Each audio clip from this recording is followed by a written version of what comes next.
Hello viewers, आज हम पढ़ने वाले हैं चैप्टर नंबर 4। चैप्टर का नाम है संस्थाओं का कामकाज। जितने भी संस्थाएं होती हैं उन सबका क्या क्या कामकाज होता है। जैसे कि जो पॉलिटिकल पार्टीज बनी हुई होती हैं वो भी तो संस्थाएं ही होती है ना। जैसे कि बीजेपी, भारतीय जनता पार्टी, ये एक संस्था है यानी कि पॉलिटिकल पार्टी है। जैसे कि कांग्रेस, ये एक पॉलिटिकल पार्टी है यानी कि संस्था है। या आम आदमी पार्टी, तो ये एक संस्था है। तो इनके क्या क्या काम होते हैं और ये कैसे काम करती हैं, इन सभी चीज़ों के बारे में आज हम इस चैप्टर में बात करेंगे। तो पहला टॉपिक हमारा ये है 4.1, प्रमुख नीतिगत फैसले कैसे किए जाते हैं। मतलब जितनी भी प्लानिंग बनाई जाती है कि क्या करना है, क्या नहीं करना है, कहाँ पे कौन सी डेवलपमेंट करनी है, कौन सी सड़क बनानी है, कौन सी नहीं बनानी है, कैसे बनानी है, तो बहुत बड़े बड़े फैसले होते हैं। तो आखिर ये लिए कैसे जाते हैं, क्योंकि एक पार्टी में तो बहुत सारे लोग काम करते हैं ना। एक पार्टी में निगम पार्षद होते हैं, ठीक है। निगम पार्षद में सबसे नीचे लिखती हूँ, निगम पार्षद होते हैं। फिर उसके ऊपर एमएलए होते हैं। फिर उसके ऊपर सांसद होते हैं जिन्हें हम एमपी कहते हैं, ठीक है। उस पार्टी का प्राइम मिनिस्टर भी होता है। पूरी वो होती है, मंत्री परिषद होती है जिसमें बहुत सारे अलग अलग प्रकार के मंत्री होते हैं जिनका अलग अलग काम होता है और उनकी बहुत सारी पावर होती है। तो बोलने का मौका तो सभी को मिलता है, लेकिन फिर ये निगम पार्षद कुछ और चाहता है, एमएलए कुछ और चाहता है, एमपी कुछ और करना चाहता है, प्राइम मिनिस्टर कुछ और करना चाहता है। तो ऐसे में नीतिगत जो फैसले होते हैं वो किस प्रकार से लिए जाते हैं, आखिर किसकी बात सुनी जाती है और सब मिलकर मतलब किस तरीके से फैसला लेते हैं, उस बारे में हम यहाँ पर बात करेंगे। क्योंकि इतने सारे लोगों में फैसला लेना बहुत ही मुश्किल हो जाता है और ये ज़रूरी नहीं कि जो इंसान ऊंचे पद पे बैठा हो वही अच्छे फैसले करे। फैसले तो कोई भी अच्छे कर सकता है और कोई भी बुरे कर सकता है। यहाँ पे देखो, एक सरकारी आदेश दिया हुआ है। डेली सरकारी आदेश निकलते रहते हैं किसी ना किसी चीज़ को लेके, जैसे छुट्टी होनी है, ठीक है, स्कूल की, या फिर पूरे भारत में कहाँ पे छुट्टी रहेगी, क्यों रहेगी, ऐसे डेली के बहुत सारे आदेश निकलते रहते हैं जिन्हें हम सरकारी आदेश कहते हैं। तो यहाँ पे ना एक सचमुच वाला सरकारी आदेश देखो यहाँ पे दिया हुआ है, ये रहा, GI डेप्टो। ये पूरा सब्जेक्ट ये है 27% reservation for socially and educationally backward classes in civil post services. Civil post services में 27% रिजर्व कैटेगरी मिलेगी, बैकवर्ड क्लास जिन्हें हम OBC कहते हैं उनको। तो सरकारी आदेश कुछ इस तरीके का होता है, ठीक है। यहाँ पे अब हम इसे हिंदी में पढ़ लेते हैं। 13 अगस्त 1990 के दिन भारत सरकार ने एक आदेश जारी किया, 1990 को, ठीक है, यानी कि करीब 30, 32, 33 साल पहले। इसे कार्यालय ज्ञापन कहा गया। इसे क्या कहा जाता है? कार्यालय ज्ञापन। सभी सरकारी आदेशों की तरह इस ज्ञापन पर भी एक संख्या थी। यह आदेश उसी संख्या से जाना जाता है। हर आदेश पे ना एक संख्या लिखी होती है, जैसे ये नंबर लिखा हुआ है, ये नंबर 3601, ऐसे फिर 31 और फिर 90। तो ये नंबर और ये डेट लिखी हुई है। तो ये यहाँ पे भी दिया हुआ है, ये नंबर था 36013190। कार्मिक जन शिकायत और पेंशन मंत्रालय के कार्मिक एवं प्रशिक्षण विभाग के एक संयुक्त सचिव ने इस आदेश पर दस्तखत किए थे। कार्मिक मंत्रालय विभाग का कोई संयुक्त सचिव होगा उस टाइम, उसने उस पर क्या किए थे? अपने साइन किए थे। ये छोटा सा आदेश मुश्किल से 1 पन्ने का था, जैसे कि अभी मैंने आपको दिखाया। अगर आप इसे देखेंगे तो ये एक वैसा ही आम सर्कुलर या नोटिस लगेगा जैसे आपने स्कूल में देखे होंगे। स्कूल में कब छुट्टी होगी कब नहीं, वहाँ प्रिंसिपल के साइन होते हैं, वाइस प्रिंसिपल के साइन होते हैं। स्कूल में कौन सा डे बनने वाला है, क्या होने वाला है, तो सब कुछ बाहर चिपका दिया जाता है ना। वैसे ही सरकारी आदेश भी होता है और डेली बेसिस पे एक ना नया आदेश, कभी कभी ज़्यादा भी आ जाते हैं, निकलते रहते हैं। सरकार हर रोज़ विभिन्न मसलों पर सैकड़ों आदेश जारी करती है। रोज़ सैकड़ों मतलब 100 से भी ज़्यादा आदेश डेली जारी होते रहते हैं किसी ना किसी मसलों पर, किसी ना किसी बात पर। लेकिन ये आदेश बहुत महत्वपूर्ण था। ये वाला जो आदेश था ये बहुत ज़्यादा इम्पोर्टेंट था, कई सालों तक विवाद का कारण बना रहा। क्योंकि यहाँ पर रिजर्वेशन की बात हुई है कि आरक्षण आप समझते हैं ना, रिजर्वेशन होता है जैसे कि जिस कम्युनिटी के लिए, जिस जाति के लिए वो सीट, जिन लोगों के लिए वो सीट रिजर्व करके रखी गई है, उस पर सिर्फ उन्हीं का हक है, कोई और नहीं आ सकता। इस तरह से आइए देखें कि ये निर्णय किस तरह लिया गया और इसके बाद क्या हुआ। इस सरकारी आदेश में एक प्रमुख नीतिगत फैसले की घोषणा की गई थी। इसमें कहा गया था कि भारत सरकार के सरकारी पदों और सेवाओं में 27% रिक्तियां सामाजिक एवं शैक्षिक दृष्टि से पिछड़े वर्गों के लिए आरक्षित होंगी। क्या कहा गया था इसमें कि जो सरकारी पद होते हैं, सरकारी पदों पर और शैक्षिक दृष्टि से मतलब पढ़ाई लिखाओं की जगहों पर SEBC यानी कि पिछड़े वर्ग, जिन्हें OBC कहते हैं, उनके लिए सीटें आरक्षित होंगी 27%। जैसे कि मान लो 100 सीट है टोटल, 100 बच्चे हैं, तो उसमें से 27 बच्चे वही चुने जाएंगे जो पिछड़ी कास्ट से होंगे, ऐसे। और बाकी पे कोई भी अपना एडमिशन ले सकता है, पेपर दे सकता है वगैरह। अब तक जिन जाति समूहों को सरकार पिछड़ा मानती है, उन्हीं का एक और नाम SEBC यानी कि socially and educationally backward classes है। जैसे कि एक कास्ट तो होती है OBC, कास्ट नहीं, एक वर्ग हम कह सकते हैं OBC, जैसे अभी मैंने बताया बैकवर्ड क्लास। एक नया वर्ग आया है, इसका नाम है SEBC यानी कि एजुकेशन के हिसाब से ये पीछे हैं, पढ़ाई लिखाई में पीछे रह गए हैं, उनको कहते हैं SEBC, socially and educationally backward classes. जो पैसे से और पढ़ाई से पीछे रह गए हैं, यानी कि गरीब हैं और पढ़े लिखे नहीं हैं, उनके लिए। ठीक है,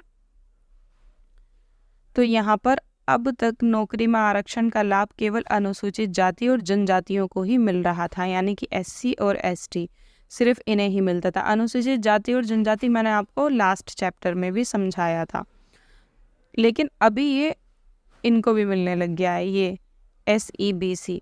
अब SEBC या फिर सामाजिक और शैक्षिक दृष्टि से पिछड़े वर्गों के लिए तीसरी श्रेणी तैयार की जा रही थी और इसके लिए 27% का अलग कोटा तैयार किया जा रहा था। अन्य लोग इन 27% नौकरियों के लिए प्रतियोगिता नहीं कर सकते। जैसे कि मान लो कहीं पे जॉब निकल रही है और वहाँ पे 100 सीट है कि जिसको भी जॉब लेनी है ले लो, तो उसमें से 27 लोग सिर्फ SEBC से ही चुने जाएंगे। बाकी सीटों पे आप कितनी बची बाकी की 69 सीटों पर कोई भी एडमिशन ले सकता है, एडमिशन या फिर कोई भी जॉब कर सकता है। बाकी 27 उन्हीं के लिए रहेंगी। तो ऐसे रिजर्वेशन होता है।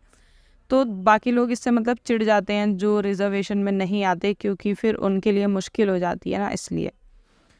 अब ये फैसला किसने लिया, किस तरीके से ये फैसला लिया गया, इतना बड़ा फैसला, तो इस बारे में हम पढ़ेंगे कि पार्टियां, जो राजनीतिक संगठन होते हैं, संस्थाएं होती हैं, वो फैसले किस प्रकार से करती हैं। इस ज्ञापन को जारी करने का फैसला किसने किया? जाहिर है अकेले उस व्यक्ति ने इतना बड़ा फैसला तो किया नहीं होगा जिसके हस्ताक्षर उस दस्तावेज पे थे। मतलब हजारों लोगों के तो थे नहीं, सिर्फ एक सचिव के हस्ताक्षर थे वहाँ पर। हस्ताक्षर यानी कि सिग्नेचर। तो उस अकेले ने तो फैसला किया नहीं होगा, पूरी सभा, सब लोग साथ में होंगे, तो अकेले के साइन होते हैं सिर्फ। वह अपने मंत्री द्वारा दिए गए निर्देशों को लागू करने वाला अधिकारी था। कामक और प्रशिक्षण विभाग के मंत्री ने भी खुद यह निर्णय नहीं किया होगा कि अकेले निर्णय कर दिया और बोल दिया आगे आप साइन करो और छाप दो इसको बाहर, ऐसा तो हुआ नहीं होगा ना। आप अनुमान लगा सकते हैं कि इतने बड़े निर्णय में देश के सभी प्रमुख अधिकारी शामिल रहे होंगे, क्योंकि इतना बड़ा निर्णय है कि 27% रिजर्वेशन मिल रहा है हमेशा के लिए, तो छोटा मोटा फैसला तो है नहीं। तो सभी जितने भी इम्पोर्टेंट अधिकारी होंगे वो सभी इसमें शामिल होंगे। आपने अब कुछ ने कहा होगा कि रिजर्वेशन होना चाहिए, कुछ ने कहा होगा नहीं होना चाहिए, कुछ ने कहा होगा बहुत ज़्यादा होना चाहिए और कुछ ने कहा होगा कि 27% बहुत ज़्यादा है, कम होना चाहिए। तो आखिर मतलब फैसला हुआ कैसे कि इतने % होना चाहिए और इन लोगों के लिए होना चाहिए, क्योंकि सबके मत अलग अलग रहे होंगे। तो इसी बारे में ही तो हम यहाँ पे चर्चा कर रहे हैं। पिछली कक्षा में इनमें से कुछ के बारे में पहले पढ़ लिया होगा। अब एक बार फिर इन प्रमुख बिंदुओं पर सरसरी नज़र डालते हैं। राष्ट्रपति राष्ट्राध्यक्ष होता है। राष्ट्रपति कौन होता है? पूरे राष्ट्र का यानी कि पूरे देश का अध्यक्ष होता है। और प्रधानमंत्री सरकार का प्रमुख होता है, ना कि राष्ट्र का। ठीक है, सरकार का प्रमुख होता है। सरकार का जो इम्पोर्टेंट पर्सन होता है वो राष्ट्रपति होता है। और पूरे राष्ट्र का यानी कि देश का जो अध्यक्ष होता है वो कौन होता है? राष्ट्रपति होता है। और औपचारिक रूप से देश का सबसे बड़ा अधिकारी होता है। औपचारिक रूप से यानी कि अगर हम फॉर्मेलिटी के हिसाब से देखा जाए तो सबसे बड़ा जो पद होता है वो राष्ट्रपति का होता है, लेकिन सबसे ज़्यादा जो पावर होती है वो प्रधानमंत्री के पास होती है, मंत्री परिषद के पास होती है। ठीक है, तो औपचारिक रूप से तो राष्ट्रपति बड़ा होता है। प्रधानमंत्री सरकार का प्रमुख होता है, राष्ट्रपति राष्ट्र का प्रमुख होता है और प्रधानमंत्री सरकार का प्रमुख होता है। मतलब सरकार में अगर कोई इम्पोर्टेंट पर्सन है सबसे ज़्यादा तो वो है प्रधानमंत्री। और दरअसल सरकार की ओर से अधिकांश अधिकारों का इस्तेमाल भी कौन करता है? प्रधानमंत्री ही करता है। प्रधानमंत्री की सिफारिश पर राष्ट्रपति मंत्रियों को नियुक्त करता है। इससे बचने वाले मंत्रिमंडल की बैठकों में ही राजकाज से जुड़े अधिकतर निर्णय किए जाते हैं। मतलब पहले प्रधानमंत्री चुना जाता है, फिर प्रधानमंत्री बाकी जो एमपी जीते हुए आए हैं उनकी पार्टी में से, प्रधानमंत्री की पार्टी में से, फिर वो उनमें से अलग अलग क्या चुनता है? अलग अलग मंत्री चुनता है कि आप विदेशी मंत्री बनेंगे, ऐसे आप गृह मंत्री बनेंगे, आप एजुकेशन, आप हेल्थ मिनिस्टर, ऐसे अलग अलग मंत्री चुनता है और अपनी मंत्रिमंडल को बना लेता है। ठीक है, संसद में राष्ट्रपति और 2 सदन होते हैं। संसद में क्या क्या होता है?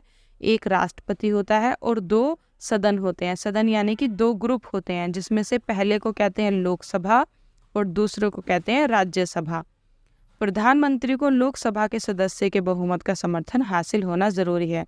प्रधानमंत्री जो होता है वो लोकसभा का सदस्य होता है। ज्ञापन के फैसले में ये सब शामिल थे। इसके बारे में पता करते हैं कि कौन कौन किस तरह शामिल था। ये सरकारी आदेश एक लंबे घटना चक्र का परिणाम था, यानी कि बहुत टाइम से इस चीज़ के बारे में बात चल रही होगी, तभी तो अचानक से थोड़ी बन गया। बहुत टाइम से बात चली होगी, फैसला हुआ होगा, लेकिन लोगों के सामने अचानक से आया। भारत सरकार ने 1779 में दूसरा पिछड़ी जाति आयोग गठित किया था। इसकी अध्यक्षता बीपी मंडल ने की थी और इसी के कारण इसे आमतौर पर मंडल आयोग कहते हैं। देखो यहाँ पर क्या है, एक पिछड़ा जाति आयोग, भारत सरकार ने एक पिछड़ा जाति आयोग गठित किया, मतलब एक संगठन बनाया पिछड़ी जाति के लिए। उसकी जो अध्यक्षता है यानी कि जो नेता थे वो थे बीपी मंडल। तो इस संगठन का नाम ही मंडल आयोग पड़ गया, इसलिए इसको मंडल आयोग कहते हैं, क्योंकि इसकी जो अध्यक्षता है वो बीपी मंडल कर रहे थे। इसे भारत में सामाजिक और शैक्षिक दृष्टि से पिछड़े वर्गों की पहचान के लिए मापदंड तय करने और उनका पिछड़ापन दूर करने के उपाय बताने का जिम्मा सौंपा गया था। ये जो मंडल बनाया गया था, मतलब ये जो ग्रुप बनाया गया था, इसमें बहुत सारे लोग होंगे, ठीक है, और उसके जो नेता थे वो थे बीपी मंडल। इसका नाम फिर मंडल आयोग ही पड़ गया। तो ये क्यों बनाया गया था? ये जांच करने के लिए कि कौन कौन से वर्ग के लोग पिछड़े लोगों की कैटेगरी में आते हैं और उनका पिछड़ापन दूर करने के लिए क्या क्या उपाय करने चाहिए। इस आयोग ने 1980 में अपनी सिफारिशें दी। 1979 में इसे बनाया गया और 1 साल बाद यानी कि 1980 में उसने अपनी सिफारिशें दे दी, यानी कि बता दिया क्या करना है। तो आयोग द्वारा सुझाए गए उपायों में एक सिफारिश थी सरकारी नौकरियों में सामाजिक और शैक्षिक दृष्टि से पिछड़े वर्गों के लिए 27% आरक्षण देना। उनको ये काम दिया गया था कि आप बताइए कि पिछड़े लोगों का पिछड़ापन कैसे दूर किया जाए। तो बहुत सारी उन्होंने आइडिया सुझाए, उसमें से एक आइडिया ये भी था कि जितने भी इस कैटेगरी में लोग आते हैं उनको नौकरियों में और पढ़ाई लिखाई में 27% आरक्षण दे दो, रिजर्व कर दो उनके लिए सीट, ताकि वो अपना हिस्सा वहाँ पर ले सके। इस रिपोर्ट और उसकी सिफारिशों पर संसद में चर्चा हुई। फिर वो जो रिपोर्ट थी वो पहुंची संसद में। अब संसद में क्या क्या होती है? संसद में एक होती है लोकसभा और दूसरी होती है राज्यसभा। हाँ, हिंदी में ही लिख देती हूँ, राज्यसभा। ठीक है, तो लोकसभा और राज्यसभा में इस पर चर्चा हुई होगी। तो यहाँ पर लिखा हुआ है, ये रहा, कई वर्षों तक पार्टियों और सांसद इसे लागू करने की मांग करते रहे। मतलब जो भी पार्टी आती थी, जीतती थी, सरकार बनाती थी, वो बोलती थी कि इसे लागू करो, लेकिन ये लागू नहीं हुआ। लोगों के बीच में बहस चलती रही। फिर 1989 में लोकसभा चुनाव हुआ, यानी कि वही जिसमें पूरे देश की सरकार बनती है, वो वाला चुनाव। जनता दल ने अपने चुनाव घोषणा पत्र में वादा किया था कि सत्ता में आने पर वह मंडल आयोग की सिफारिशों को लागू करेगी। एक, जैसे कि बीजेपी एक दल है, कांग्रेस एक दल है, वैसे ही एक और दल है जिसका नाम है जनता दल। तो जनता दल ने जीतने से पहले ही ये कह दिया था कि अगर हम जीत गए तो मंडल आयोग ने जो सिफारिश की है, क्या सिफारिश की थी, 27% आरक्षण वाली सिफारिश, तो उस सिफारिश को हम पूरा कर देंगे। तो लोगों ने क्या किया, उन्हें जिता दिया, क्योंकि लोग चाहते थे कि 27% आरक्षण मिले, इसलिए लोगों ने उन्हें जिता दिया। और जीतने के बाद उन्होंने अपना वादा पूरा कर दिया होगा। तो चुनाव के बाद जनता दल की ही सरकार बनी, वो जीत गए। और इसके नेता उस टाइम पर नेता थे वीपी शस्यं, वो प्रधानमंत्री बने। इसके बाद कई घटनाएं हुई। अब वो प्रधानमंत्री बन गए तो उन्होंने जो वादा किया था कि अगर मैं जीत जाऊंगा तो मंडल आयोग की सिफारिशें पूरी कर दूंगा, तो उन्होंने की होगी। तो नई सरकार ने संसद में राष्ट्रपति के भाषण के जरिए मंडल रिपोर्ट लागू करने की अपनी मंशा घोषित की। ये कहा कि अब राष्ट्रपति एक भाषण देंगे और भाषण में उन्होंने कहा कि मंडल आयोग की जो रिपोर्ट है उसको दोबारा से मतलब बताओ वो क्या था। तो 6 अगस्त 1990 को केंद्रीय कैबिनेट की बैठक में इसके बारे में एक औपचारिक निर्णय किया गया। केंद्रीय कैबिनेट यानी कि जो पूरे देश की जो सरकार बनी उसकी कैबिनेट, ठीक है, कैबिनेट ने ये फैसला किया आपस में औपचारिक तरीके से, यानी कि सरकारी तरीके से। उसमें उन्होंने एक मीटिंग की, ठीक है, और उसमें एक उन्होंने फैसला लिया। अगले दिन प्रधानमंत्री वीपी शस्यं ने एक बयान के जरिए इस निर्णय के बारे में संसद के दोनों सदनों को सूचित किया। फिर राज्यसभा और लोकसभा को बता दिया गया कि हम कुछ ऐसा करने की सोच रहे हैं। कैसा, 27% आरक्षण देने के बारे में। कैबिनेट के फैसले को कामक तथा प्रशिक्षण विभाग को भेज दिया गया। विभाग के वरिष्ठ अधिकारियों ने कैबिनेट के निर्णय के मुताबिक एक आदेश तैयार किया और मंत्री की स्वीकृति केंद्रीय सरकार की तरफ से ली। एक अधिकारी ने उस आदेश पर हस्ताक्षर किए और इसे फिर 13 अगस्त 1990 को इस नंबर से तैयार कर दिया गया। ठीक है, अब आपको पता चला कि किस तरीके से फैसला लिया जाता है। स्टार्टिंग कहाँ से हुई थी, एक आयोग बनाया गया, उस आयोग को बोला गया कि आप बताइए कि ये सब करने के लिए क्या क्या आइडिया हैं। फिर उन्होंने आइडिया सुझाया, उन आइडिया की आगे चेकिंग हुई, फिर सबसे निर्णय लिए गए, सबसे बहुमत मतलब सबसे सहमति ली गई, कौन कौन चाहता है कौन कौन नहीं चाहता, फिर आगे हस्ताक्षर हुए, फिर उसके बाद कहीं वो जाके बाहर वो पर्चा जाके चिपका। अगले कुछ महीनों तक ये आदेश देश का सबसे चर्चित मुद्दा बना रहा, क्योंकि कुछ लोगों को ये बहुत पसंद आया और कुछ लोगों को ये बिल्कुल भी पसंद नहीं आया। तो बहस की वजह से ये चर्चा का मुद्दा बना रहा। सभी अखबार और पत्रिकाओं में इस मुद्दे पर इस तरह के विचार आए, बहस चली। इसके चलते कई प्रदर्शन और जवाबी प्रदर्शन हुए। मतलब कुछ प्रदर्शन इसके हक में हुए कि होना चाहिए और कुछ प्रदर्शन इसके विरोध में हुए, जो लोग नहीं चाहते थे कि ये नहीं होना चाहिए।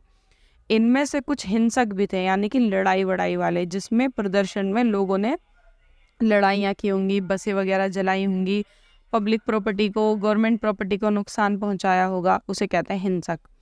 इससे नौकरियों के हजारों अवसर प्रभावित होने वाले थे। कहाँ लोगों के लिए 100 सीट होती थी, अब उसमें से 27 किसी और के लिए रिजर्व होने वाली थी, तो कंपटीशन और ज़्यादा तगड़ा होने वाला था। तो लोगों को ये प्रभावित कर रहा था, इसलिए लोगों की प्रतिक्रिया बहुत तीखी थी। कुछ लोगों का मानना था कि भारत में विभिन्न जातियों के बीच असमानता के कारण ही नौकरियों में आरक्षण ज़रूरी है। कुछ लोगों का मानना था कि क्योंकि यहाँ पे ऊंच नीच ज़्यादा करते हैं, कुछ लोगों को हमेशा मतलब कुछ लोग चाहते हैं कि हमेशा पीछे रहें या फिर नीचे रहें, तो इस वजह से आरक्षण ज़रूरी है। उनका मानना था कि इससे उन लोगों को बराबर आने का मौका मिलेगा। लेकिन कुछ लोगों का मानना था कि इस तरीके से तो बराबरी कहाँ, ये तो भेदभाव हो गया। तो भेदभाव किया जा रहा है ये तो, कि कुछ लोगों को रिजर्वेशन दिया जा रहा है और कुछ लोगों को नहीं दिया जा रहा, तो कुछ लोगों को ये भेदभाव लगा। सबके अपने अपने पक्ष थे। दूसरे पक्ष के लोगों का मानना था, यानी कि जो नहीं चाहते थे, कि इस निर्णय से जो पिछड़े वर्ग के नहीं है उनके अवसर छिनेंगे। मतलब जो पिछड़े वर्ग के हैं उनको तो अवसर मिल रहे हैं, मौके मिल रहे हैं, लेकिन जो पिछड़े वर्ग से नहीं है उनके तो 27% अवसर छिन रहे हैं उनकी तरफ से। अधिक योग्यता होने पर भी उनको नौकरी नहीं मिलेगी। कुछ लोगों का मानना था कि इससे और भी ज़्यादा जातिवाद बढ़ेगा, कि लोग जातियों से चिढ़ने लगेंगे, उन जातियों से चिढ़ने लगेंगे जिन्हें रिजर्वेशन मिलेगा, कि इनकी वजह से हमें नौकरी नहीं मिल रही, जिससे देश की प्रगति और एकता पर और ज़्यादा बुरा असर होगा। यह निर्णय अच्छा था या नहीं, इस अध्याय में हम इस बारे में बात नहीं करेंगे, ठीक है, कि ये अच्छा था या नहीं, क्योंकि कुछ लोगों के लिए अच्छा था, कुछ लोगों के लिए बुरा था। हम तो इस उदाहरण को देके ये समझाने की कोशिश कर रहे हैं कि प्रमुख फैसले कैसे लिए जाते हैं और वाद विवाद से कैसे निपटा जाता है। जैसे कि एक फैसला ले लिया यहाँ पे हमने उदाहरण में पढ़ा, और उसके बाद क्या हुआ, इस पे बहुत ही ज़्यादा वाद विवाद हुआ। मतलब पब्लिक की अलग अलग तरीके से यहाँ पे रिएक्शंस आ रहे हैं, कोई कुछ चाह रहा है, कोई कुछ चाह रहा है। तो वाद विवादों का जो निपटारा है वो करता है सर्वोच्च न्यायालय यानी कि सुप्रीम कोर्ट, और उच्च न्यायालय यानी कि हाई कोर्ट। अगर मामला ज़्यादा गड़बड़ा जाता है, लोग उसके जो फैसला है उसके विरुद्ध हो जाते हैं ज़्यादातर लोग, और लड़ाई दंगे ज़्यादा होने लगते हैं, तो फिर इसका जो निपटारा है कि होना चाहिए या नहीं होना चाहिए, उसका फैसला कौन करता है? Supreme court. सुप्रीम कोर्ट अगर पूरे देश के लेवल की समस्या है तो सुप्रीम कोर्ट, अगर स्टेट के लेवल की समस्या है तो फिर हाई कोर्ट। सबसे बड़ा होता है सुप्रीम कोर्ट, उसके बाद होता है हाई कोर्ट, फिर उसके बाद जिला कोर्ट और बहुत सारे कोर्ट होते हैं, ठीक है। तो इस आदेश के विरोधी कुछ लोगों और संस्थाओं ने अदालतों में कई मुकदमे दायर कर दिए। मतलब जो लोग नहीं चाहते थे कि आरक्षण हो, वो अदालत में गए और उन्होंने क्या किया, मुकदमा दायर कर दिया कि ये गलत है। उन्होंने अदालत से इस आदेश को अवैध घोषित करने की कोशिश की और इसको रोकने की कोशिश की, रोकने की अपील की। अवैध क्या होता है? अवैध यानी कि गैर कानूनी। उन्होंने कहा कि ये गैर कानूनी है, ये अच्छा नहीं है, ये भेदभाव करता है। इस तरीके से उन्होंने अपना मुकदमा दायर कर दिया सुप्रीम कोर्ट में। भारत के सर्वोच्च न्यायालय ने इन सभी मुकदमों को एक साथ जोड़ दिया।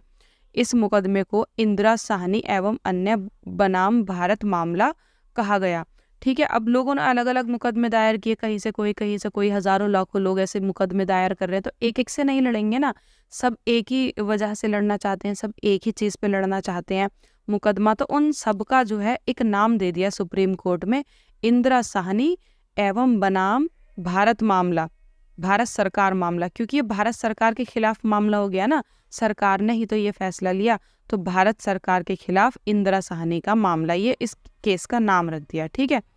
कहा जाता है कि सर्वोच्च न्यायालय के 11 सबसे वरिष्ठ न्यायाधीशों ने दोनों पक्षों की दलीलें सुनी। मतलब जो बड़े बड़े वरिष्ठ यानी कि जो सबसे बड़े सुप्रीम कोर्ट के जजेस थे, 11 जजेस ने उनकी बातें सुनी, दोनों पक्षों की, जो चाहते थे उनकी भी और जो नहीं चाहते थे उनकी भी, ठीक है। दोनों तरफ से उन्होंने 1992 में बहुमत का फैसला किया। मतलब जो जीत गया उसका फैसला किया, मतलब जिधर से बातें, जिसके पक्ष के लोग ज़्यादा थे उधर से फैसला जीत गए। तो भारत सरकार का यह आदेश अवैध नहीं है, मतलब इसको चाहने वाले लोग ज़्यादा थे, ज़्यादातर लोग चाहते थे कि ये 27% रिजर्वेशन होना चाहिए, तो वो लोग जीत गए। लेकिन तो फिर सर्वोच्च न्यायालय ने कह दिया कि ये जो आदेश है वो अवैध नहीं है, ठीक है। लेकिन सर्वोच्च न्यायालय ने सरकार से उसके मूल आदेश में कुछ संशोधन करने को कहा। संशोधन का क्या मतलब होता है? संशोधन का मतलब होता है सुधार। सुप्रीम कोर्ट ने कहा कि ये फैसला गलत नहीं है, ठीक है, अच्छा है, लेकिन इसमें थोड़ा सा सुधार कर लो। क्या? उसने कहा कि पिछड़े वर्ग के अच्छी स्थिति वाले लोगों को आरक्षण का लाभ नहीं मिलना चाहिए। पिछड़ा वर्ग तो बहुत सारे लोग हैं, अब उनमें से कुछ लोग ऐसे भी हैं जिनकी आर्थिक स्थिति अच्छी हो गई है, मतलब अच्छे खासे हो गए हैं, उनका अच्छा खासा पैसा, प्रॉपर्टी वगैरह है, तो उन लोगों को इसका फ़ायदा नहीं मिलना चाहिए। सिर्फ उनको ही मिलना चाहिए जो आर्थिक दृष्टि से कमज़ोर हैं, यानी कि जिनके पास पैसा, संपत्ति वगैरह कम है, पढ़ाई लिखाई नहीं कर सकते, उन लोगों को उसी के मुताबिक 8 सितंबर 1993 को कार्मिक एवं प्रशिक्षण मंत्रालय ने एक और आदेश जारी किया। यह विवाद सुलझ गया और तभी से इस नीति पर अमल किया जा रहा है। अब 27% रिजर्वेशन मिलता है, लेकिन उन लोगों को जो पिछड़े वर्ग के लोग हैं और उनकी आर्थिक स्थिति बिल्कुल भी अच्छी नहीं है। ठीक है, आरक्षण के मामले में क्या किया गया, अभी जो हमने पढ़ा क्या क्या किया गया था। सुप्रीम कोर्ट ने क्या किया था, सुप्रीम कोर्ट ने फैसला दिया था। कैबिनेट ने क्या किया था, कैबिनेट ने कानून बनाया था। राष्ट्रपति ने क्या किया था, राष्ट्रपति ने घोषणा की थी। सरकारी अधिकारियों ने क्या किया था, उसकी जांच पड़ताल की थी और उस पर सिग्नेचर किए थे और उस पर बहस की थी। ठीक है, इसके बाद हम आ जाते हैं यहाँ पर राजनीतिक संस्थाओं की आवश्यकता।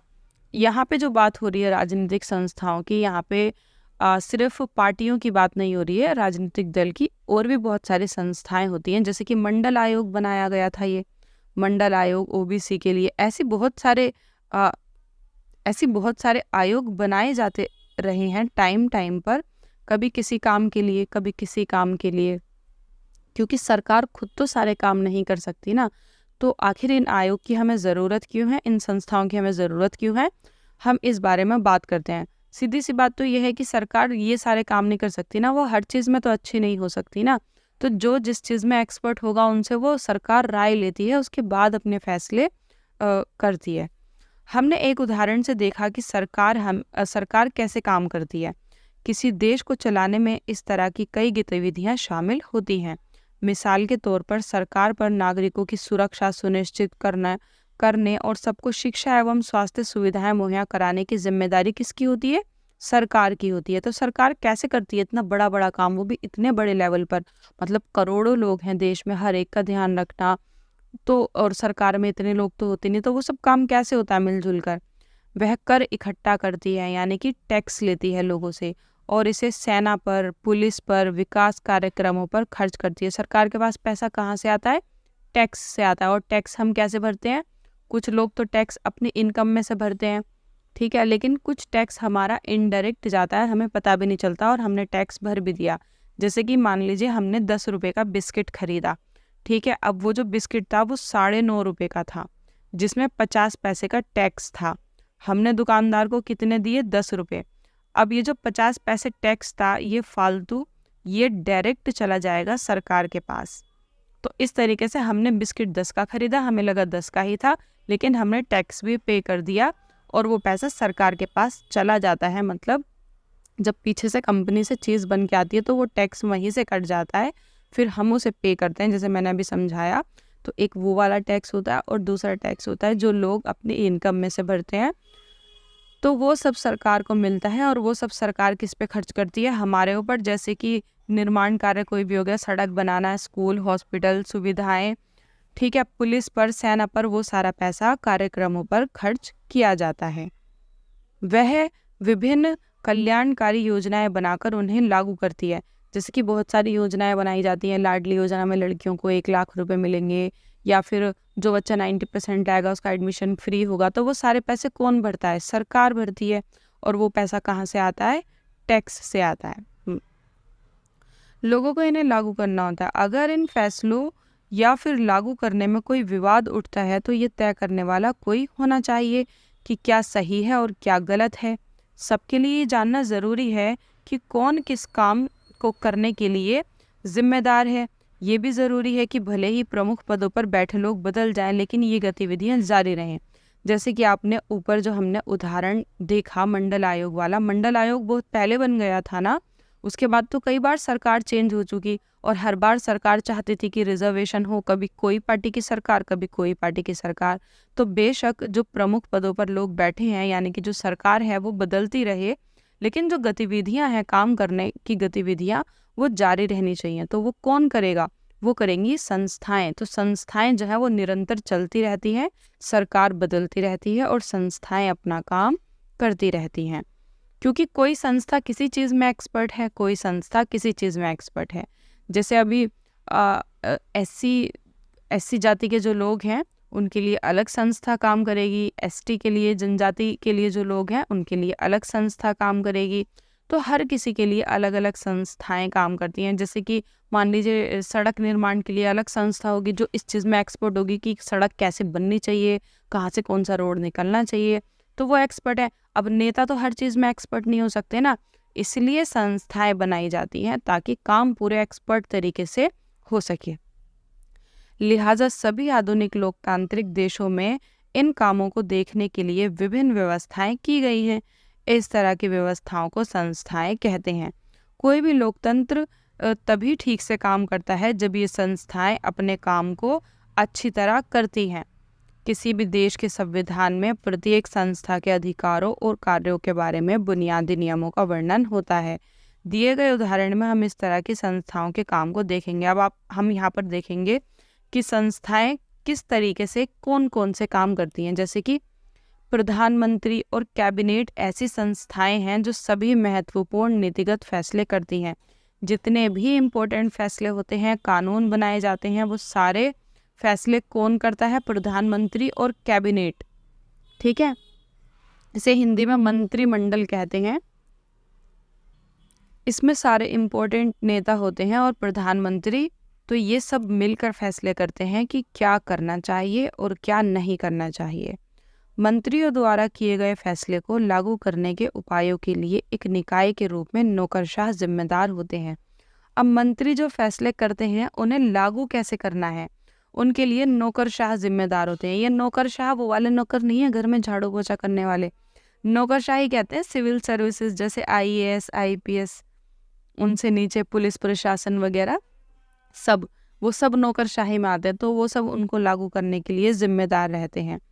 सर्वोच्च न्यायालय वह संस्था है जहां नागरिक और सरकार के बीच विवाद अंततः सुलझाए जाते हैं। तो सुप्रीम कोर्ट क्या है? सुप्रीम कोर्ट एक ऐसी संस्था है जहां पे सरकार और लोगों के बीच में अगर झगड़ा हो गया है तो कौन सुलझाएगा? Supreme court सुलझाएगा। तो ये सब संस्थाएं ही तो हैं। ये कैबिनेट हो गया, ये मंडल आयोग हो गया, ठीक है, ये नौकरशाह हो गए, ये सर्वोच्च न्यायालय, सुप्रीम कोर्ट, हाई कोर्ट, ये सब हो गए, सब संस्थाएं ही तो हैं, सब अपना अपना काम कर रही है। क्या आप इस उदाहरण से दूसरी संस्थाओं के बारे में सोच सकते हैं कि उनकी भूमिका क्या है? संस्थाओं के साथ काम करना आसान नहीं है। संस्थाओं के साथ कायदे कानून जुड़े होते हैं। मतलब सुप्रीम कोर्ट के भी कुछ कानून होंगे, उन कानूनों के हिसाब से ही वो फैसले सुनाएगा, अपनी मनमर्जी से नहीं। ये नहीं कि अगर कोई जज बन के बैठ गया तो वो अपने मन से फैसला नहीं सुनाएगा। जो संविधान में लिखा हुआ है वो उसके अकॉर्डिंग फैसला सुनाएगा कि ऐसी सिचुएशन में क्या करना है। तो ये सारी जितनी भी संस्थाएं होती हैं वो कानून से बंधी हुई होती हैं, वो अपने मन मुताबिक कुछ नहीं करती। कुछ समितियां, कुछ रूटीन काम होता है, कुछ सामान्य रूटीन होता है, इनके कारण अक्सर काम में देरी और परेशानियां होती हैं। इसलिए संस्थाओं के साथ कामकाज में परेशानी महसूस की जा सकती है। ऐसे में कोई सोच सकता है कि एक ही व्यक्ति सारे फैसले ले तो ज़्यादा बेहतर होगा, कायदे कानून और बैठकों की क्या ज़रूरत है, पर यह सोच लोकतंत्र की बुनियादी भावना के अनुकूल नहीं है। मतलब बहुत सारे लोग हैं जो ये सोचेंगे कि इतने सारे लोगों को फैसले लेने के लिए बिठाने की क्या ज़रूरत है, जब इतना टाइम लगता है तो किसी एक को बिठा दो, वही ले लेगा फैसले। आप खुद सोचिए कि एक फैमिली में भी अगर कोई एक फैसले लेता तो वो सब पर सटीक नहीं बैठते, सबके लिए अच्छे नहीं होते। किसी एक मेंबर के लिए अच्छा हो सकता है तो दूसरे के लिए अच्छा नहीं हो सकता, तो फिर देश में ऐसा कैसे हो सकता है? इसलिए ऐसे बिठाना तो लोकतंत्र को खतरे में डालना है। आधे लोग खुश होंगे और आधे लोग खुश नहीं होंगे। वह भी कई मायने में उपयोगी होता है। किसी भी फैसले के पहले अनेक लोगों से राय विचार करने का अवसर मिल जाता है। संस्थाओं के कारण एक अच्छा फैसला झटपट करना आसान नहीं होता, लेकिन संस्थाएं जल्दबाजी की वजह से बुरा फैसला तो नहीं करती। माना कि संस्थाओं की वजह से फैसले बहुत लेट होते हैं, बहुत देर में होते हैं, लेकिन कम से कम फैसले ठीक तो होते हैं, ज़्यादा बुरे तो नहीं होते। अब हम आ जाते हैं यहाँ पर इस टॉपिक पर 4.2 संसद। संसद क्या है, संसद की ज़रूरत क्यों है, इन सब के बारे में। कार्यालय ज्ञापन के उदाहरण में क्या आपको संसद की भूमिका याद है? जब वो वाला भी हमने उदाहरण पढ़ा था कि कोई भी फैसला कैसे लिया जाता है, उसमें संसद की भूमिका भी आई थी ना। संसद में दोनों सदनों के पास, लोकसभा और राज्यसभा के पास वो पत्र भेजा गया था।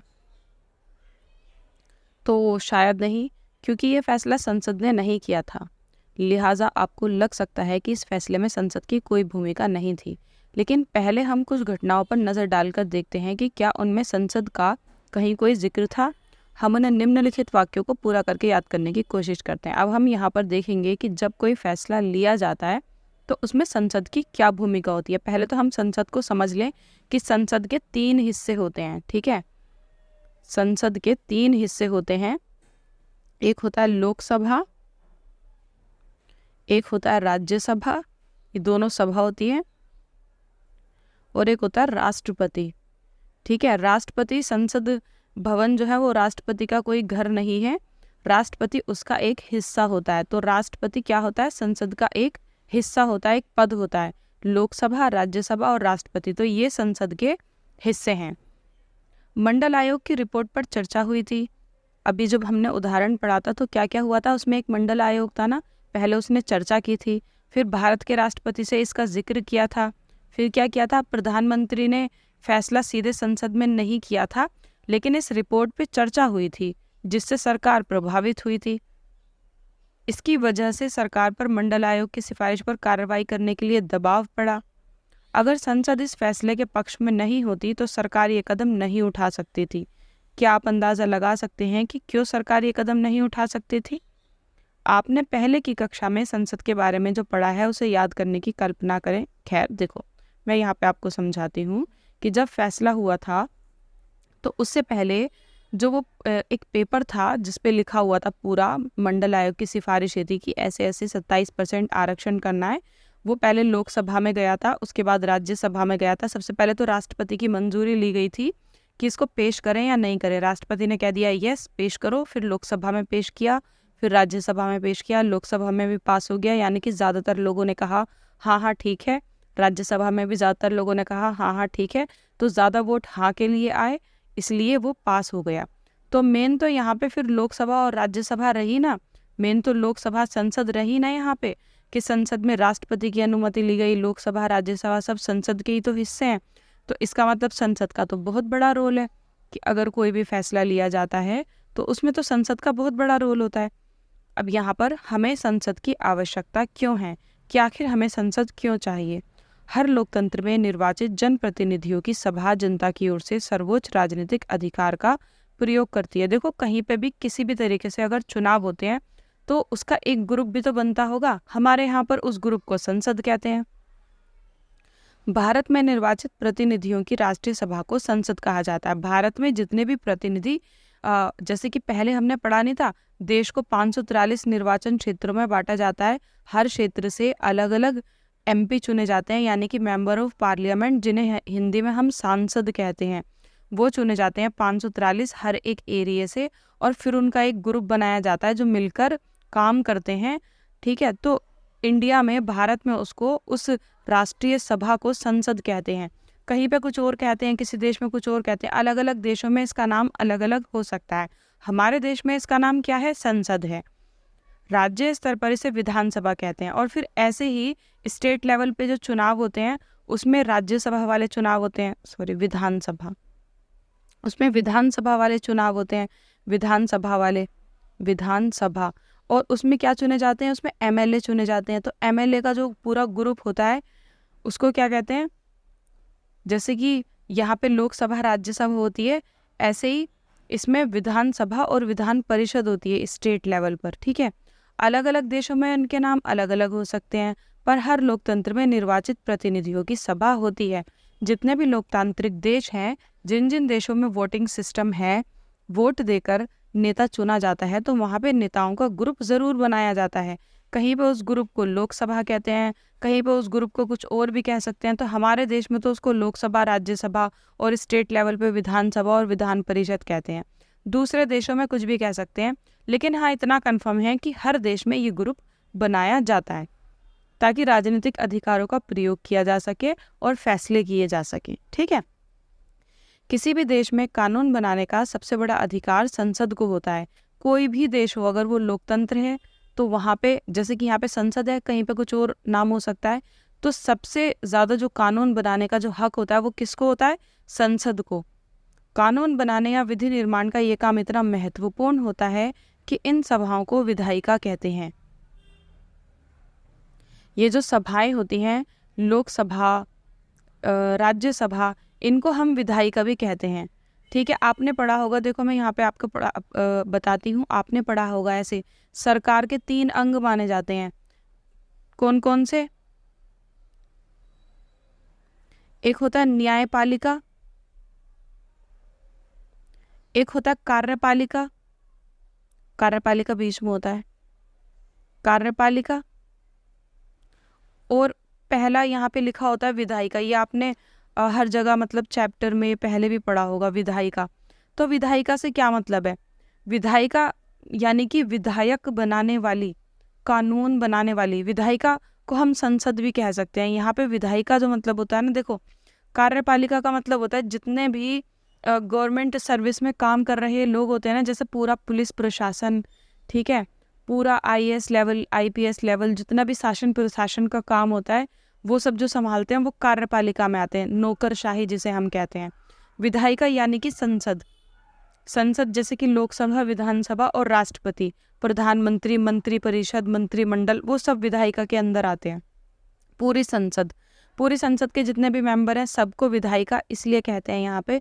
विधायिका यानी कि कानून बनाने वाली, विधि बनाने वाली, क्योंकि सबसे बड़ी संस्था यही है कानून बनाने की, इसलिए संसद को विधायिका भी कहते हैं।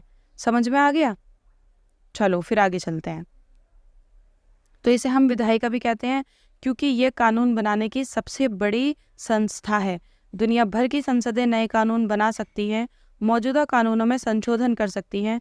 संशोधन यानी कि अभी जो कानून है उनमें बदलाव कर सकती हैं, परिवर्तन कर सकती हैं, और या मौजूदा कानून को ख़त्म भी कर सकती हैं। जैसे कोई कानून ऐसा है कि अभी उसकी ज़रूरत नहीं है, पहले ज़रूरत होती थी, तो उसको ख़त्म भी कर सकती हैं, क्योंकि टाइम के हिसाब से दुनिया बदल जाती है और उसी हिसाब से कानूनों को भी बदलना पड़ता है। इसके बाद संसद के 2 सदन, जैसे कि मैंने अभी आपको बताया संसद के 2 सदन होते हैं, एक होता है लोकसभा और एक होता है राज्यसभा। उसी के बारे में हम यहाँ पढ़ेंगे। क्योंकि आधुनिक लोकतंत्र में संसद बड़ी महत्वपूर्ण भूमिका निभाती है, लिहाजा अधिकांश बड़े देशों ने संसद की भूमिका और अधिकारों को 2 हिस्सों में बांट दिया है। इन्हें चैम्बर या फिर सदन कहते हैं। इंग्लिश में चैम्बर बोल देते हैं, हिंदी में सदन। मतलब दोनों का ग्रुप ही है कि 2 ग्रुप होते हैं। पहले सदन के सदस्य आमतौर से सीधे जनता द्वारा चुने जाते हैं, जिन्हें हम मेंबर ऑफ पार्लियामेंट यानी कि MP कहते हैं।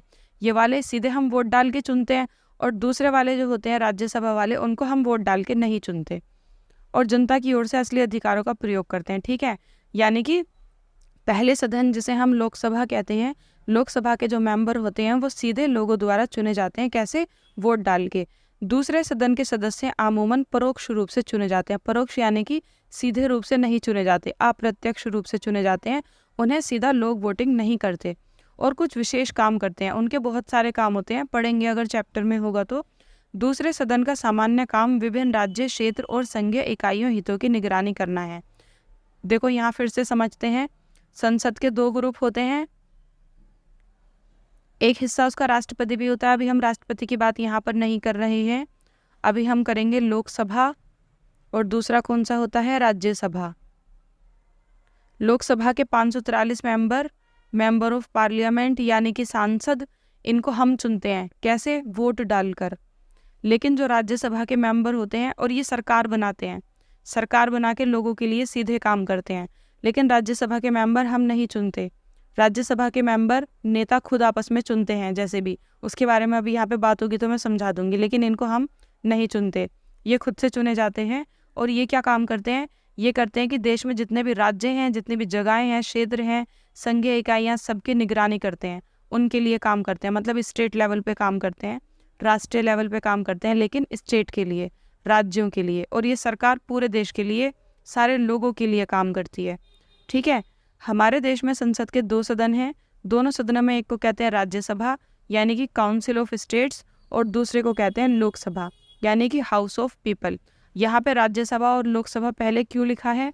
क्योंकि वैसे तो राज्यसभा को बड़ा सदन माना जाता है, लेकिन यहाँ पे पावर किसकी ज़्यादा होती है? लोकसभा की। ठीक है, इसको अपर हाउस कहते हैं, ऊपरी सदन, इसको निचला हाउस कहते हैं। लेकिन जो ज़्यादा पावर है वो निचले सदन की ही होती है, यानी कि लोकसभा की ज़्यादा पावर होती है, क्योंकि यहीं से सरकार बनती है। जैसे कि राष्ट्रपति और प्रधानमंत्री में होता है ना, वैसे तो राष्ट्रपति का पद ऊंचा होता है, लेकिन पावर ज़्यादा प्रधानमंत्री के पास होती है। वैसे ही कहने के लिए राज्यसभा उचला सदन है, ऊंचा सदन है, लेकिन पावर ज़्यादा लोकसभा के पास होती है। ठीक है, इसलिए राज्यसभा को काउंसिल ऑफ स्टेट्स, क्योंकि ये स्टेट की काउंसिल करता है, कहा जाता है। और लोकसभा को हाउस ऑफ पीपल्स, क्योंकि ये सीधा लोगों के लिए काम करता है, इसलिए इसको हाउस ऑफ पीपल्स कहा जाता है। तो ये इसके नाम से जाना जाता है। भारत का राष्ट्रपति संसद का हिस्सा होता है। लो, आ गई ये वाली लाइन भी। भारत का राष्ट्रपति कौन होता है? संसद का ही हिस्सा है वो भी। ठीक है, वो संसद का कोई वो नहीं है कि संसद पूरे संसद का कोई मालिक है, नहीं, वो संसद का एक हिस्सा है। हालांकि वह दोनों में से किसी भी सदन का सदस्य नहीं होता, ना लोकसभा का सदस्य होता है ना राज्यसभा का। वो अपना एक अलग हिस्सा है। ठीक है, जैसे लोकसभा एक अलग हिस्सा है, राज्यसभा एक अलग हिस्सा है, वैसे राष्ट्रपति भी एक अलग हिस्सा है। इसलिए संसद के फैसले राष्ट्रपति की मंजूरी के बाद ही लागू होते हैं। संसद में जो भी फैसले होते हैं उसे राष्ट्रपति की मंजूरी के लिए भेजा जाता है। अगर राष्ट्रपति मंजूरी दे देता है तो वो फैसला पास हो जाता है, नहीं तो नहीं होता। बहुत सारे फैसले ऐसे होते हैं कि राष्ट्रपति को मंजूरी देनी ही पड़ती है, बहुत सारे ऐसे होते हैं कि फैसला करने से पहले ही राष्ट्रपति की मंजूरी लेनी होती है। डिपेंड करता है कि फैसला क्या है, बड़े छोटे के हिसाब से। ठीक है, आपने पिछली कक्षाओं में भारतीय संसद के बारे में पढ़ा है। अध्याय 4 में आपको पता चल गया कि लोकसभा का चुनाव कैसे होता है। हमने लास्ट चैप्टर में बहुत अच्छे से पढ़ा था, बहुत अच्छे से समझा था। अब संसद के दोनों सदनों के गठन में प्रमुख अंतर को याद करते हैं कि संसद के जो दोनों गठन हैं, लोकसभा और राज्यसभा, मतलब क्या क्या काम करते हैं और किसकी पावर ज़्यादा है किसकी कम है। वैसे तो मैं आपको बता ही चुकी हूँ, लेकिन थोड़ी सी और डिटेल से पढ़ते हैं। कुछ सदस्यों की संख्या कितनी होती है, सदस्य कौन चुनता है, उनका कार्यकाल कितना होता है, यानी कि एक सदस्य कितने साल तक काम करता है, क्या सदन को हमेशा के लिए भंग किया जा सकता है या फिर वो स्थायी होती है, मतलब किस तरीके का उसका स्ट्रक्चर होता है, उन सब के बारे में बात करते हैं। यहाँ पे बच्चों मैं आपको बता दूं, प्लीज़ इस टॉपिक को बहुत ही ध्यान से पढ़ना। टॉपिक मुश्किल नहीं है, लेकिन अभी तो खैर आप 9th क्लास में होंगे। अगर आप 10th पढ़ते हैं, 11th 12th, अगर आप पॉलिटी में कुछ करना चाहते हैं या फिर किसी गवर्नमेंट एग्ज़ाम की तैयारी करते हैं, तो आपको ये सब बहुत अच्छे से बाद में भी समझना होगा। 10th में समझना होगा, 11th 12th हर क्लास में समझना होगा। तो मेरा मानना ये है कि इस टॉपिक को अभी बहुत अच्छे से क्लियर किया जाए, ताकि जब आप आगे जाएं तो लोकसभा राज्यसभा में आपको कोई डाउट ना रह जाए और आपको अच्छे से समझ में आ जाए। तो यहीं से अच्छे से समझ के चलना है। ठीक है, यहाँ पे लोकसभा बनाम राज्यसभा, दोनों में अब हम डिफरेंस करेंगे। दोनों सदनों में से अधिक प्रभावशाली कौन है, यानी कि किसमें ताकत सबसे ज़्यादा है। तो राज्यसभा को कभी कभी अपर हाउस कहते हैं। अभी मैंने ऊपर आपको समझाया ना, इसको अपर हाउस कहते हैं, मतलब पद के हिसाब से राज्यसभा बड़ा है। लेकिन लोकसभा को लोअर हाउस कहते हैं। ये अपर हाउस यानी कि उचला सदन, लोअर हाउस यानी कि निचला सदन। इसका मतलब ये नहीं है कि जो निचला सदन है उसकी पावर कम है, नहीं, राज्यसभा लोकसभा से ज़्यादा प्रभावशाली है। कहने भर के लिए राज्यसभा अपर हाउस है, लेकिन राज्यसभा की उतनी ताकत नहीं है जितनी ताकत लोकसभा में है। क्यों? क्योंकि लोकसभा के मेंबर लोग चुनते हैं, सांसदों को चुनते हैं, और वो सरकार, उसमें से ही सरकार, मंत्री परिषद, मंत्रिमंडल जितना भी है, मेन ग्रुप जो पूरे देश का नेतृत्व करते हैं, वो इसी में है। क्योंकि प्रधानमंत्री भी लोकसभा का, खैर प्रधानमंत्री राज्यसभा का मेंबर भी हो सकता है, लेकिन अधिकतर लोकसभा का मेंबर ही होता है। और लोकसभा में जो मंत्री परिषद, मंत्रिमंडल होता है, उनका नेतृत्व भी प्रधानमंत्री करता है। तो ज़्यादा पावर किस में होती है? लोकसभा में होती है। लेकिन कहने के लिए इसको लोअर हाउस कहते हैं। इतना क्लियर है? यह महज बोलचाल की पुरानी शैली है, मतलब पुरानी भाषा में ऐसे कह देते हैं अपर हाउस, लोअर हाउस, लेकिन लोकसभा में ताकत ज़्यादा है। और हमारे संविधान में ये भाषा इस्तेमाल नहीं की गई है। हमारे संविधान में ऐसा कहीं नहीं लिखा है लोअर हाउस, अपर हाउस, वहाँ लोकसभा और राज्यसभा ही लिखा है। ये तो आम बोलचाल में, न्यूज़पेपर में, मैगजीन्स में, टीवी चैनल्स में, और आम बोलचाल जो आपस में लोग बात करते हैं, वो इस तरीके से लोअर हाउस, अपर हाउस के नाम से इसको जानते हैं। लेकिन हमारे संविधान में ऐसी कोई लैंग्वेज नहीं लिखी हुई है लोअर हाउस, अपर हाउस। वहाँ पे क्या लिखा है? वहाँ पे यही लिखा है, राज्यसभा एंड लोकसभा। ठीक है, हमारे संविधान में राज्यों के संबंध में राज्यसभा को कुछ विशेष अधिकार दिए गए हैं, लेकिन अधिकतर मसलों पर सर्वोच्च अधिकार लोकसभा के पास ही हैं। मतलब राज्य की सभा के पास भी कुछ अधिकार ऐसे हैं जो लोकसभा के पास नहीं है, लेकिन फिर भी हम कहेंगे कि जो ज़्यादा अधिकार दिए गए हैं वो लोकसभा को ही दिए गए हैं। लोकसभा के पास ही ज़्यादा अधिकार हैं और लोकसभा ही ज़्यादा ताकतवर है, क्योंकि ताकतवर लोग भी तो उसी में हैं। इसलिए किसी भी सामान्य कानून को पारित करने के लिए दोनों सदनों की ज़रूरत होती है। अगर कोई भी कानून पास किया जाता है तो उसको लोकसभा में भी पास किया जाता है और राज्यसभा में भी पास किया जाता है। मैं बता दूं कि लोकसभा का जो भी मेंबर होगा वो राज्यसभा का मेंबर नहीं होता, और राज्यसभा का मेंबर जो होगा वो लोकसभा का मेंबर नहीं होता। यानी कि लोकसभा के मेंबर्स अलग होते हैं और राज्यसभा के मेंबर्स अलग होते हैं। इसलिए लोकसभा में अलग से बिल पास होता है और राज्यसभा में अलग से। जो लोग यहाँ पे पास कर रहे हैं, हो सकता है राज्यसभा में ना माने, तो दोनों में मतलब कोई भी कानून बनाया जाता है उसको बिल कहते हैं। जब कानून नहीं बनता, हिंदी में उसको विधेयक कहते हैं, विधेयक। यहाँ बच्चे कंफ्यूज हो जाते हैं विधायक और विधेयक में। विधेयक पता है किसे कहते हैं? विधेयक होता है जिसे इंग्लिश में बिल कहते हैं, यानी कि कच्चा कानून। अभी वो प्रोसेस में है, अभी वो बना नहीं है, अभी वो लागू नहीं हुआ है, तो उसको विधेयक कहते हैं। ठीक है, तो विधेयक जो होता है वो दोनों में जाता है, लोकसभा में भी राज्यसभा में भी, और दोनों में जाता है। तो लेकिन अगर दोनों सदनों के बीच कोई मतभेद हो, यानी कि अंतिम फैसला करने में कोई परेशानी हो रही हो, कि जैसे लोकसभा मेंबर्स मान रहे हैं, राज्यसभा के नहीं मान रहे, राज्यसभा के मान रहे, लोकसभा के नहीं मान रहे, तो दोनों को मिला के एक अधिवेशन कर दिया जाता है। यानी कि अगर मतभेद हो रहे होते हैं तो दोनों की संयुक्त अधिवेशन, यानी कि दोनों को मिला के एक बैठक की जाती है। उसमें ना वो लोकसभा के मेंबर और राज्यसभा के मेंबर दोनों को एक साथ मिला दिया जाता है, एक ही बैठक की जाती है, सब एक ही बैठक में बैठते हैं, उसको कहते हैं संयुक्त अधिवेशन। ऐसा तभी होता है जब दोनों में मतभेद हो रहा हो, मतलब कोई पास कर रहा है और कोई फेल कर रहा है, फिर उसमें दोनों की एक साथ राय ली जाती है। इसमें दोनों सदनों के सदस्य एक साथ बैठते हैं। सदस्यों की संख्या अधिक होने के कारण इस तरह की बैठक में लोकसभा के विचार को प्राथमिकता मिलने की संभावना रहती है, क्योंकि लोकसभा में मेंबर्स ज़्यादा होते हैं और राज्यसभा में मेंबर कम होते हैं। लोकसभा में 543 होते हैं और राज्यसभा में 250 के आसपास, कंफर्म नहीं है मुझे, ठीक है, मुझे याद नहीं आ रहा, लेकिन उससे आधे तक होते हैं। तो क्योंकि मेंबर लोकसभा के ज़्यादा होते हैं, इसलिए लोकसभा की ज़्यादा चलती है। जब संयुक्त बैठक होती है तब भी पावर भी ज़्यादा होती है और लोग भी ज़्यादा होते हैं, तो लोकसभा की ज़्यादा चलने के चांसेस रहते हैं, चलती भी ज़्यादा है। ठीक है, लोकसभा के मामले में अधिक अधिकारों का प्रयोग करती है। किसके मामले में? पैसों के मामले में। अगर पैसे की बात करें तो पैसों का यूज़ ज़्यादा कौन करता है? तो वो भी लोकसभा ही करती है, क्योंकि जितनी भी नीतियाँ वगैरह सारी चीज़ें लोकसभा करती है, तो पैसों के मामले में भी उसके अधिकार ज़्यादा होते हैं। लोकसभा में सरकार का बजट या पैसे से संबंधित कोई कानून पारित हो जाए तो राज्यसभा उसे खारिज नहीं कर सकता। वैसे तो लोकसभा में अगर कोई कानून ज़्यादातर जो बनते हैं उसको राज्यसभा भी हामी भर ही देती है, और कुछ कानून ऐसे हैं कि जिसमें राज्यसभा की अनुमति का ऐसा होता है कि वो अनुमति दे या ना दे, कानून पारित होना ही होना है। जैसे कौन सा कानून? सरकार का बजट। सरकार जब भी सरकार बनती है तो वो अपना बजट बनाती है ना, कि पैसा कहाँ खर्च किया जाएगा और कितना खर्च किया जाएगा। तो जब ये वाला कानून लोकसभा में बनता है तो राज्यसभा उसे पास करे या ना करे, कानून पास हो जाता है। राज्यसभा उसको खारिज नहीं कर सकती, यानी कि उनके पास ऑप्शन नहीं है ना करने का, उनके पास ऑप्शन है कि उनको हाँ ही करनी है। सारे कानूनों में ऐसा नहीं होता। यहाँ पे सरकार बजट की बात हो रही है, सरकार के बजट का कानून, और भी बहुत सारे कानून होते हैं ऐसे इंपॉर्टेंट वाले जिनमें राज्यसभा की हामी की ज़रूरत नहीं होती। मतलब अगर उनके पास फैसला भेजा जा रहा है तो उनको हाँ में ही जवाब देना है। क्या तरीका है भाई? हाँ में ही जवाब देना उनको। ठीक है, राज्यसभा उसे पारित करने में केवल 14 दिनों की देरी कर सकती है, यानी कि 14 डेज तक वो अपने पास रख सकती है, लेकिन 14 डेज के बाद भी उसको क्या करना पड़ेगा? जवाब हाँ में ही देना पड़ेगा। जब जवाब हाँ में ही देना तो 14 डेज रख के क्या करना है? पहले दिन ही हाँ करके भेज दो, और वो हाँ अगर 14 दिन के बाद नहीं भी देंगे तो भी हाँ ही माना जाएगा।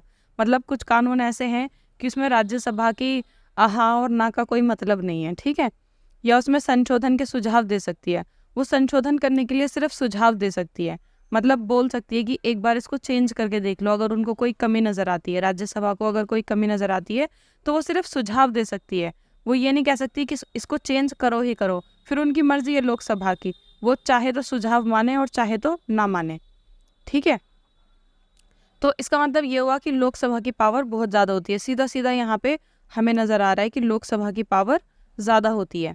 इसके बाद हम आ जाते हैं यहाँ पे, सबसे बड़ी बात तो ये है कि लोकसभा मंत्रिपरिषद को नियंत्रित करती है। मैंने बताया था ना, लोकसभा में मंत्रिपरिषद होती है। मंत्रिपरिषद क्या होती है? जो सरकार बनती है ना, तो सरकार जिसकी भी बनती है, जैसे अभी बीजेपी की सरकार चल रही है तो मंत्रिपरिषद बीजेपी की होगी। जितने भी मंत्री होंगे, गृह मंत्री, विदेश मंत्री, बजट मंत्री, ठीक है, बहुत सारे मंत्री होते हैं हर चीज़ को लेके, शिक्षा मंत्री, हेल्थ मंत्री, सब मंत्री किसके होंगे? बीजेपी के होंगे। तो मंत्री बहुत इंपॉर्टेंट होते हैं और उन मंत्रियों के बीच में एक मंत्री होता है प्रधानमंत्री, जिसे हम पीएम कहते हैं। तो इन सब की एक ग्रुप होता है जो बड़े बड़े फैसले करते हैं। तो वो किसका हिस्सा है? ये पूरी जो मंत्री परिषद होती है किसका हिस्सा है? लोकसभा का हिस्सा। तो लोकसभा तो बहुत पावरफुल हो गई फिर कि पीएम भी उसी के अंदर होता है। सिर्फ वही व्यक्ति प्रधानमंत्री बन सकता है जिसे लोकसभा में बहुमत हासिल हो, यानी कि जिसके बहुत सारे मेंबर्स लोकसभा में हो, वही प्रधानमंत्री बन सकता है। जैसे अभी लोकसभा में सभी पार्टी के मेंबर हैं। आपको पतंग पार्टी का नाम क्या है?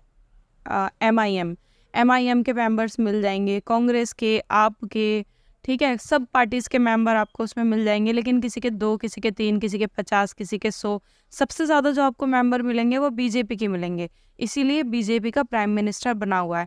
इसका मतलब ये कि लोकसभा में जिसे बहुमत हासिल है, बहुमत का मतलब ये कि जिसके लोग ज़्यादा हैं, ज़्यादा जीत कर आए हैं, वो लोकसभा में उसी का प्रधानमंत्री बनाया जाता है। ठीक है, अगले आधे से अधिक लोकसभा सदस्य ये कह दें कि उन्हें मंत्रिपरिषद पर विश्वास नहीं है तो प्रधानमंत्री समेत सभी मंत्रियों को पद छोड़ना होगा। राज्यसभा को यह अधिकार हासिल नहीं है। लोकसभा में ऐसा होता है कि अगर लोकसभा कह दे कि हमें आप पे विश्वास नहीं है, आपके ज़्यादा लोग इसमें नहीं है, उसके लिए पूरी कानूनी कार्यवाही टाइप होती है। ठीक है, अब वो इतनी आसान नहीं होती ये सारी चीज़ें। तो उसमें क्या होता है कि अगर पीएम के, प्रधानमंत्री के ज़्यादा लोकसभा मेंबर नहीं है, जितने होने चाहिए उतने नहीं हैं, तो उसको अपना पद छोड़ना पड़ता है, प्राइम मिनिस्टर को अपना पद छोड़ना पड़ता है और लोकसभा भंग हो जाती है, यानी कि ख़त्म हो जाती है। फिर से चुनाव होते हैं और फिर जो जीतेगा उसी का प्रधानमंत्री बनेगा। ऐसा कई बार हो चुका है वैसे देश में। उसके बाद हम आ जाते हैं 4.3 राजनीतिक कार्यपालिका।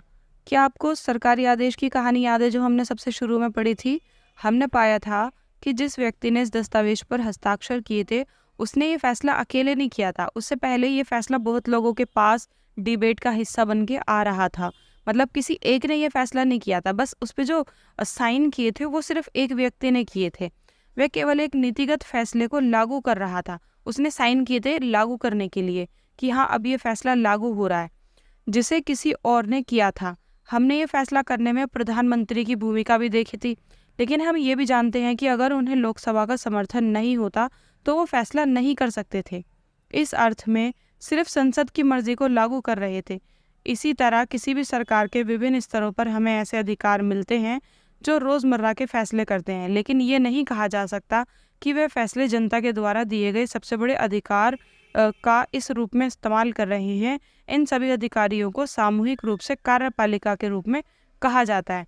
यहाँ पे हम आपको कार्यपालिका का, अभी तक हम जो पढ़ रहे थे ना संसद के बारे में, संसद, प्राइम मिनिस्टर, लोकसभा, राज्यसभा, वो सब अभी तक हम पढ़ रहे थे। विधायिका के बारे में, किसके बारे में पढ़ रहे थे? उस पूरे अंग को कहते हैं विधायिका।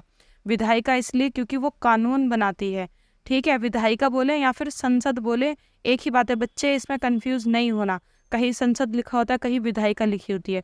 विधायिका से आप समझ जाना किस किस की बात हो रही है। Prime minister, member of parliament और लोकसभा और राज्यसभा, मंत्रिपरिषद, मंत्रिमंडल, इन सब की यहाँ पर बात हो रही है। अब यहाँ पे ये इतनी लंबी कहानी आपको समझाई गई है कार्यपालिका समझाने के लिए कि कार्यपालिका क्या होती है। आपने वहाँ पे देखा था ना कि एक आदमी ने उसको लागू किया था हस्ताक्षर करके, उसका फैसला नहीं था ना। तो जो लागू करने का काम करते हैं, कानूनों को बनाने का नहीं, लागू करने का, जो लागू करने का काम करते हैं उनको कहते हैं कार्यपालिका। इसमें ज़्यादातर जो गवर्नमेंट जॉब्स करते हैं, गवर्नमेंट जॉब्स होती हैं जितनी भी, वो सब इसमें आती है। पूरा प्रशासन आता है। ठीक है, शासन नहीं आता, प्रशासन आता है। शासन होते हैं सारे नेता और प्रशासन होता है जितने भी गवर्नमेंट संस्थाएं वगैरह होती हैं, उस तरीके से। तो उन सब के जो ग्रुप होते हैं उनको कहा जाता है कार्यपालिका। सरकार की नीतियों को कार्य रूप देने के कारण इन्हें कार्यपालिका कहा जाता है, क्योंकि ये सरकार की जितनी भी नीतियाँ होती हैं उनको कार्य रूप दे देते हैं, मतलब उनको लागू कर देती हैं, उनको जनता के उसमें ले आती हैं। उन्होंने तो सिर्फ कानून बना दिया संसद ने, लेकिन उसको लागू करना और जनता के पास लाना वो सब कौन करेगा? जैसे कि मान लो संसद ने एक कानून बनाया है कि अगर किसी ने किसी का दांत तोड़ दिया तो उसको 6 महीने की जेल हो जाएगी। अब इस कानून को लागू कौन करेगा? उस कानून को लागू करेगा प्रशासन। अगर आपका किसी ने दांत तोड़ दिया तो आप किसके पास जाएंगे? संसद के पास जाएंगे क्या भाग के? नहीं जाएंगे। कहाँ जाएंगे? पुलिस स्टेशन जाएंगे। तो पुलिस स्टेशन किसका हिस्सा है? प्रशासन का, ना कि शासन का, यानी कि कार्यपालिका। अब आपको समझ में आया कि कार्यपालिका क्या है? जितना भी प्रशासन है उसको कार्यपालिका कहते हैं। तो ये क्या करता है? ये कानूनों को लागू करने का काम करता है, यानी कि सरकार जो भी नीतियां बना रही है, प्लानिंग कर रही है, उन सबको कार्य रूप देता है। इस तरह जब हम सरकार के बारे में बात करते हैं तो हमारा तात्पर्य आमतौर कार्यपालिका से ही होता है। जब हम सरकार सरकार करते हैं ना, कि सरकार ने ये किया, सरकार ने वो किया, तो ज़्यादातर वो जो काम होता है वो कार्यपालिका का काम होता है, उसको लागू करने का। ठीक है, इसके बाद हम आ जाते हैं राजनीतिक और स्थायी कार्यपालिका। अब हम बात करेंगे राजनीतिक कार्यपालिका और स्थायी कार्यपालिका। कुछ कार्यपालिका का हिस्सा ऐसा होता है जो राजनीतिक होता है, यानी कि चेंज होता रहता है कुछ सालों में, और एक होता है स्थायी, यानी कि उसको कोई चेंज नहीं कर सकता, वो एज इट इज़ ऐसे का ऐसे ही रहता है। जैसे कि हमने लोकसभा और राज्यसभा में, मैं तुम्हें बताना भूल गई कि लोकसभा भंग हो जाती है, हर 5 साल में चुनाव होते हैं, लेकिन राज्यसभा कभी भंग नहीं होती। उसके टाइम टू टाइम मेंबर बदलते रहते हैं, लेकिन वो कभी भंग नहीं होती। ऐसे ही कार्यपालिका में भी है। कार्यपालिका में भी एक हिस्सा ऐसा होता है जो राजनीतिक होता है और दूसरा हिस्सा स्थायी होता है, यानी कि एक होता है जो चेंज होता रहता है और एक होता है जो चेंज नहीं होता, वो एज इट इज़ चलता रहता है। जैसे स्कूल होता है ना, स्कूल में बच्चे चेंज होते रहते हैं, लेकिन स्कूल की जो संस्था है वो एज इट इज़ चलती रहती है। स्कूल हर साल होता है, हमें लगता है हम निकल गए तो स्कूल भी ख़त्म हो गया, नहीं, वहाँ बच्चे आ रहे हैं और पढ़ रहे हैं और लगातार वो वैसे ही चल रहा है जैसे कि चलता रहता है, लेकिन हम वहाँ से पास आउट हो गए। ठीक है, तो ऐसे ही होता है वो हिस्सा भी, कि नेता आते रहते हैं, जाते रहते हैं, अपना काम कर करके उनका कार्यकाल पूरा हो जाता है, लेकिन संस्था स्थायी होती है, चलती रहती है। ठीक है, किसी लोकतांत्रिक देश में कार्यपालिका के 2 हिस्से होते हैं। कार्यपालिका के भी 2 हिस्से होते हैं। जनता द्वारा खास अवधि तक के लिए निर्वाचित लोगों को राजनीतिक कार्यपालिका कहते हैं। एक होता है हिस्सा राजनीतिक, यहाँ पे मैं लिख देती हूँ। ठीक है, एक हिस्सा होता है राजनीतिक और दूसरा होता है स्थायी।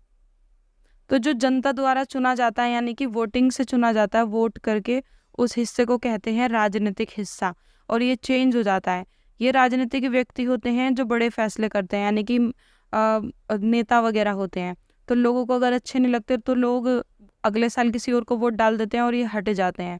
दूसरी ओर जिन्हें लंबे समय के लिए नियुक्त किया जाता है उन्हें स्थायी कार्यपालिका या फिर प्रशासनिक सेवा कहते हैं। जैसे अभी मैं बता रही थी, पुलिस प्रशासन, वो सब स्थायी हिस्सा है। लोक सेवाओं में काम करने वाले लोगों को सिविल सर्वेंट या फिर नौकरशाह कहते हैं। जैसे कि इसमें आते हैं IAS, IPS, IFS, जितना भी है, ठीक है, इनमें सारे अधिकारी आ जाते हैं। तो ये स्थायी होते हैं, इनकी कोई वोटिंग नहीं होती, ये पढ़ लिख कर आए हुए होते हैं, अपना पढ़ाई करते हैं, पेपर देते हैं और पास हो जाते हैं तो बन जाते हैं, तो इनके लिए वोटिंग नहीं होती, और ये स्थायी होते हैं, यानी कि चलते ही रहते हैं, इनको कोई हटा नहीं सकता वोटिंग करके। ये अधिकारी राजनीतिक कार्यपालिका के तहत काम करते हैं। ठीक है, ये भी राजनेताओं के लिए ही काम करते हैं और रोजमर्रा के प्रशासन में उनकी सहायता करते हैं। क्या आप कार्यालय ज्ञापन के मामले में राजनीतिक और गैर राजनीतिक कार्यपालिका की भूमिका बता सकते हैं? आप पूछ सकते हैं कि राजनीतिक कार्यपालिका को गैर राजनीतिक कार्यपालिका से ज्यादा अधिकार क्यों होते हैं। आपको मंत्री किसी नौकरशाह से ज्यादा प्रभावशाली क्यों होते हैं, जबकि नौकरशाह अमूमन अधिक शिक्षित होता है? देखो, ये यहाँ पे बता रहे हैं कि ये जो होती है राजनीतिक जो लोग होते हैं, इनकी पावर ज़्यादा होती है, इनकी पावर ज़्यादा होती है, जबकि ये IAS, IPS, IFS, इनकी नेताओं से पावर कम होती है। इनकी पावर क्यों कम होती है, जबकि IAS, IPS, IFS ये तो बहुत ज़्यादा, और जितने भी प्रशासन का हिस्सा लोग होते हैं बहुत पढ़े लिखे होते हैं, और नेता तो बहुत सारे बिल्कुल अंगूठा छाप भी होते हैं, अपने साइन भी नहीं करने आते हैं, अंगूठा लगा के भाग आते हैं। तो फिर भी उनकी पावर ज़्यादा क्यों होती है? और उसे विषय की अधिक महारत और जानकारी भी होती है। जो अलग से जो नौकरशाह होते हैं, ये जितने भी अफसर होते हैं, इनको तो ज़्यादा मतलब पावर होनी चाहिए, ज़्यादा महारत हासिल होती है, इनको सारी जानकारी होती है और ये शिक्षित भी होते हैं, फिर भी इनकी पावर कम होती है। क्यों? वित्त मंत्रालय में काम करने वाले सलाहकारों को अर्थशास्त्र की जानकारी वित्त मंत्री से ज़्यादा हो सकती है। आपने देखा है, अगर आप वित्त मंत्रालय में जाएंगे तो वित्त मंत्रालय में जो वित्त मंत्री होगा, हो सकता है उसको कोई जानकारी ना हो या बहुत कम जानकारी हो, और उसके अंडर में जो काम कर रहे हैं IAS ऑफिसर, उनको ज़्यादा जानकारी हो, फिर भी उनकी पावर कम होती है। कभी कभी मंत्रियों को अपने मंत्रालय के अधीनस्थ मामलों की तकनीकी जानकारी बहुत कम होती है और जो उनके अंडर काम कर रहे हैं उनको जानकारी ज़्यादा होती है, जैसे कि रक्षा उद्योग, स्वास्थ्य विभाग, प्रौद्योगिकी, खान खान आदि मंत्रालयों में ऐसा होना आम बात है कि जो मंत्री है उसको कम नॉलेज है और जो उसके अंडर काम कर रहे हैं उनको ज़्यादा नॉलेज है, क्योंकि वो पढ़ लिख के पेपर दे के आए हुए होते हैं, उनको नॉलेज होती है। फिर इन मामलों में अंतिम निर्णय करने का अधिकार मंत्रियों को क्यों होता है? वो सिर्फ ये जितने भी अफसर होते हैं ना, ये सिर्फ सुझाव दे सकते हैं, ठीक है, लेकिन आखिरी फैसला जो है वो मंत्री का ही होगा, जबकि उसको कम नॉलेज है। इसकी वजह बहुत सीधी है, किसी भी लोकतंत्र में लोगों की इच्छा सर्वोपरि होती है। वजह सीधी ये है कि लोकतंत्र यानी कि लोगों का शासन। अब लोगों से चुन के कौन आया? लोगों से चुन के आया नेता, तो लोगों का शासन हुआ नेता, तो नेता की पावर ज़्यादा, ठीक है। ये जो चुन के आए हैं, लोगों द्वारा चुन के नहीं आए, ये एग्ज़ाम देकर आए हैं, इसलिए इनकी पावर कम है। और ये लोगों द्वारा चुन के आए हैं, इसलिए इनकी पावर ज़्यादा है, क्योंकि हमारा जो लोकतंत्र है उसका मतलब होता है लोगों का शासन। तो लोगों द्वारा कौन चुन के आया है? नेता, इसलिए नेता के पास पावर ज़्यादा। मंत्री लोगों द्वारा चुना गया होता है नेता, और इस तरह उसे जनता की ओर से उनकी इच्छाओं को लागू करने का अधिकार होता है। वह अपने फैसले के नतीजे के लिए लोगों के प्रति जिम्मेदार होता है। इसी वजह से मंत्री ही सारे फैसले करता है। मंत्री ही उस ढांचे और उद्देश्य को तय करता है जिसमें नीतिगत फैसले किए जाते हैं। किसी मंत्री से अपने मंत्रालय के मामलों का विशेषज्ञ होने की कतई उम्मीद नहीं की जाती। सभी तकनीकी मामलों पर मंत्री विशेषज्ञों की सलाह ली जाती है, ठीक है। तो आखिरी फैसला किसका होता है? मंत्री का और नेताओं का होता है, क्योंकि वो लोगों द्वारा चुनकर आते हैं। दरअसल हर बड़े संगठन में ऐसा होता है, जो पूरे मामलों को भलीभांति समझते हैं वह ही सबसे महत्वपूर्ण फैसले करते हैं, विशेषज्ञ नहीं करते। मतलब जो उस चीज़ का एक्सपर्ट है, एक्सपर्ट फैसला नहीं करता, एक्सपर्ट सिर्फ सुझाव दे सकता है। लास्ट फैसला कौन करेगा? लास्ट फैसला मंत्री ही करेगा। इसके बाद हम आ जाते हैं इस वाले टॉपिक पर, प्रधानमंत्री और मंत्रिपरिषद। अब हम समझेंगे प्रधानमंत्री को और मंत्रिपरिषद को। अब ये वाला टॉपिक कहाँ से निकल के आया है मैं समझाती हूँ आपको। हमने पढ़ा था ना, संसद के 3 हिस्से होते हैं, कौन कौन से? लोकसभा, राष्ट्रपति और राज्यसभा। अभी हम राष्ट्रपति और राज्यसभा को छोड़ रहे हैं, लोकसभा पे आते हैं। लोकसभा के जो मेंबर्स होते हैं उनमें ही होती है मंत्रिपरिषद, ठीक है। लोकसभा के कुछ चुनिंदा मेंबर्स को चुना जाता है, जिसमें से एक को बनाया जाता है प्रधानमंत्री, और मंत्रिपरिषद यानी कि एक ग्रुप बनाया जाता है छोटा सा, कुछ 10-15 मंत्रियों का, जिसे हम कहते हैं मंत्रिपरिषद। इस देश में प्रधानमंत्री सबसे महत्वपूर्ण राजनीतिक संस्था है, ठीक है। प्रधानमंत्री क्या है? सबसे महत्वपूर्ण, सबसे इम्पोर्टेंट राजनीतिक संस्था है। फिर भी प्रधानमंत्री के लिए कोई प्रत्यक्ष चुनाव नहीं होता। हम जो चुनाव करते हैं वो प्रधानमंत्री के लिए नहीं करते, हम करते हैं सांसद चुनने के लिए। फिर सांसद में से कोई एक प्रधानमंत्री बनता है। जैसे अभी जो हमारे पीएम हैं वो कौन है? नरेंद्र मोदी। तो वो कहाँ से चुने गए थे? उनकी जो सीट थी वो गुजरात से थी, ठीक है। गुजरात से एक सीट थी, वो उन्होंने उस पर चुनाव लड़ा, वहाँ से जीत गए और फिर वो लोकसभा के मेंबर बन गए। अब लोकसभा में उनकी पार्टी की ज़्यादा सीटें आई, इसलिए उनको प्रधानमंत्री बना दिया गया। समझे आप कि कैसे? तो प्रधानमंत्री बनने के लिए लोकसभा का मेंबर बनना पड़ता है, जिसके लिए किसी एक एरिया से जीतना पड़ता है, तो वो गुजरात से जीते थे। तो प्रधानमंत्री के लिए कोई प्रत्यक्ष चुनाव नहीं होता, ठीक है। प्रधानमंत्री लोकसभा का मेंबर बन जाता है। राष्ट्रपति प्रधानमंत्री को नियुक्त करता है। कौन नियुक्त करता है प्रधानमंत्री को? राष्ट्रपति। ये सब तो पहले ही हो जाता है कि प्रधानमंत्री कौन बनेगा, बस राष्ट्रपति क्या करता है, मतलब सबके सामने दिखा देता है कि ये है हमारा प्रधानमंत्री, भाषण दे के। लेकिन राष्ट्रपति अपनी मर्जी से किसी को प्रधानमंत्री नियुक्त नहीं कर सकता। राष्ट्रपति उसी को नियुक्त करेगा लोकसभा में जिसने जीत हासिल की है। जैसे मैंने अभी बताया, जिसकी सीटें सबसे ज़्यादा, उसी पार्टी के किसी एक नेता को राष्ट्रपति क्या करेगा? प्रधानमंत्री नियुक्त करेगा। लेकिन अगर ऐसा हो कि किसी भी पार्टी के सीट ज़्यादा ना हो, सबकी, किसी की 10 हैं, किसी की 20 हैं, किसी की 50 हैं, और चाहिए आधे से भी ज़्यादा, तो इस तरीके से अगर हो तब मामला बेकार हो जाता है।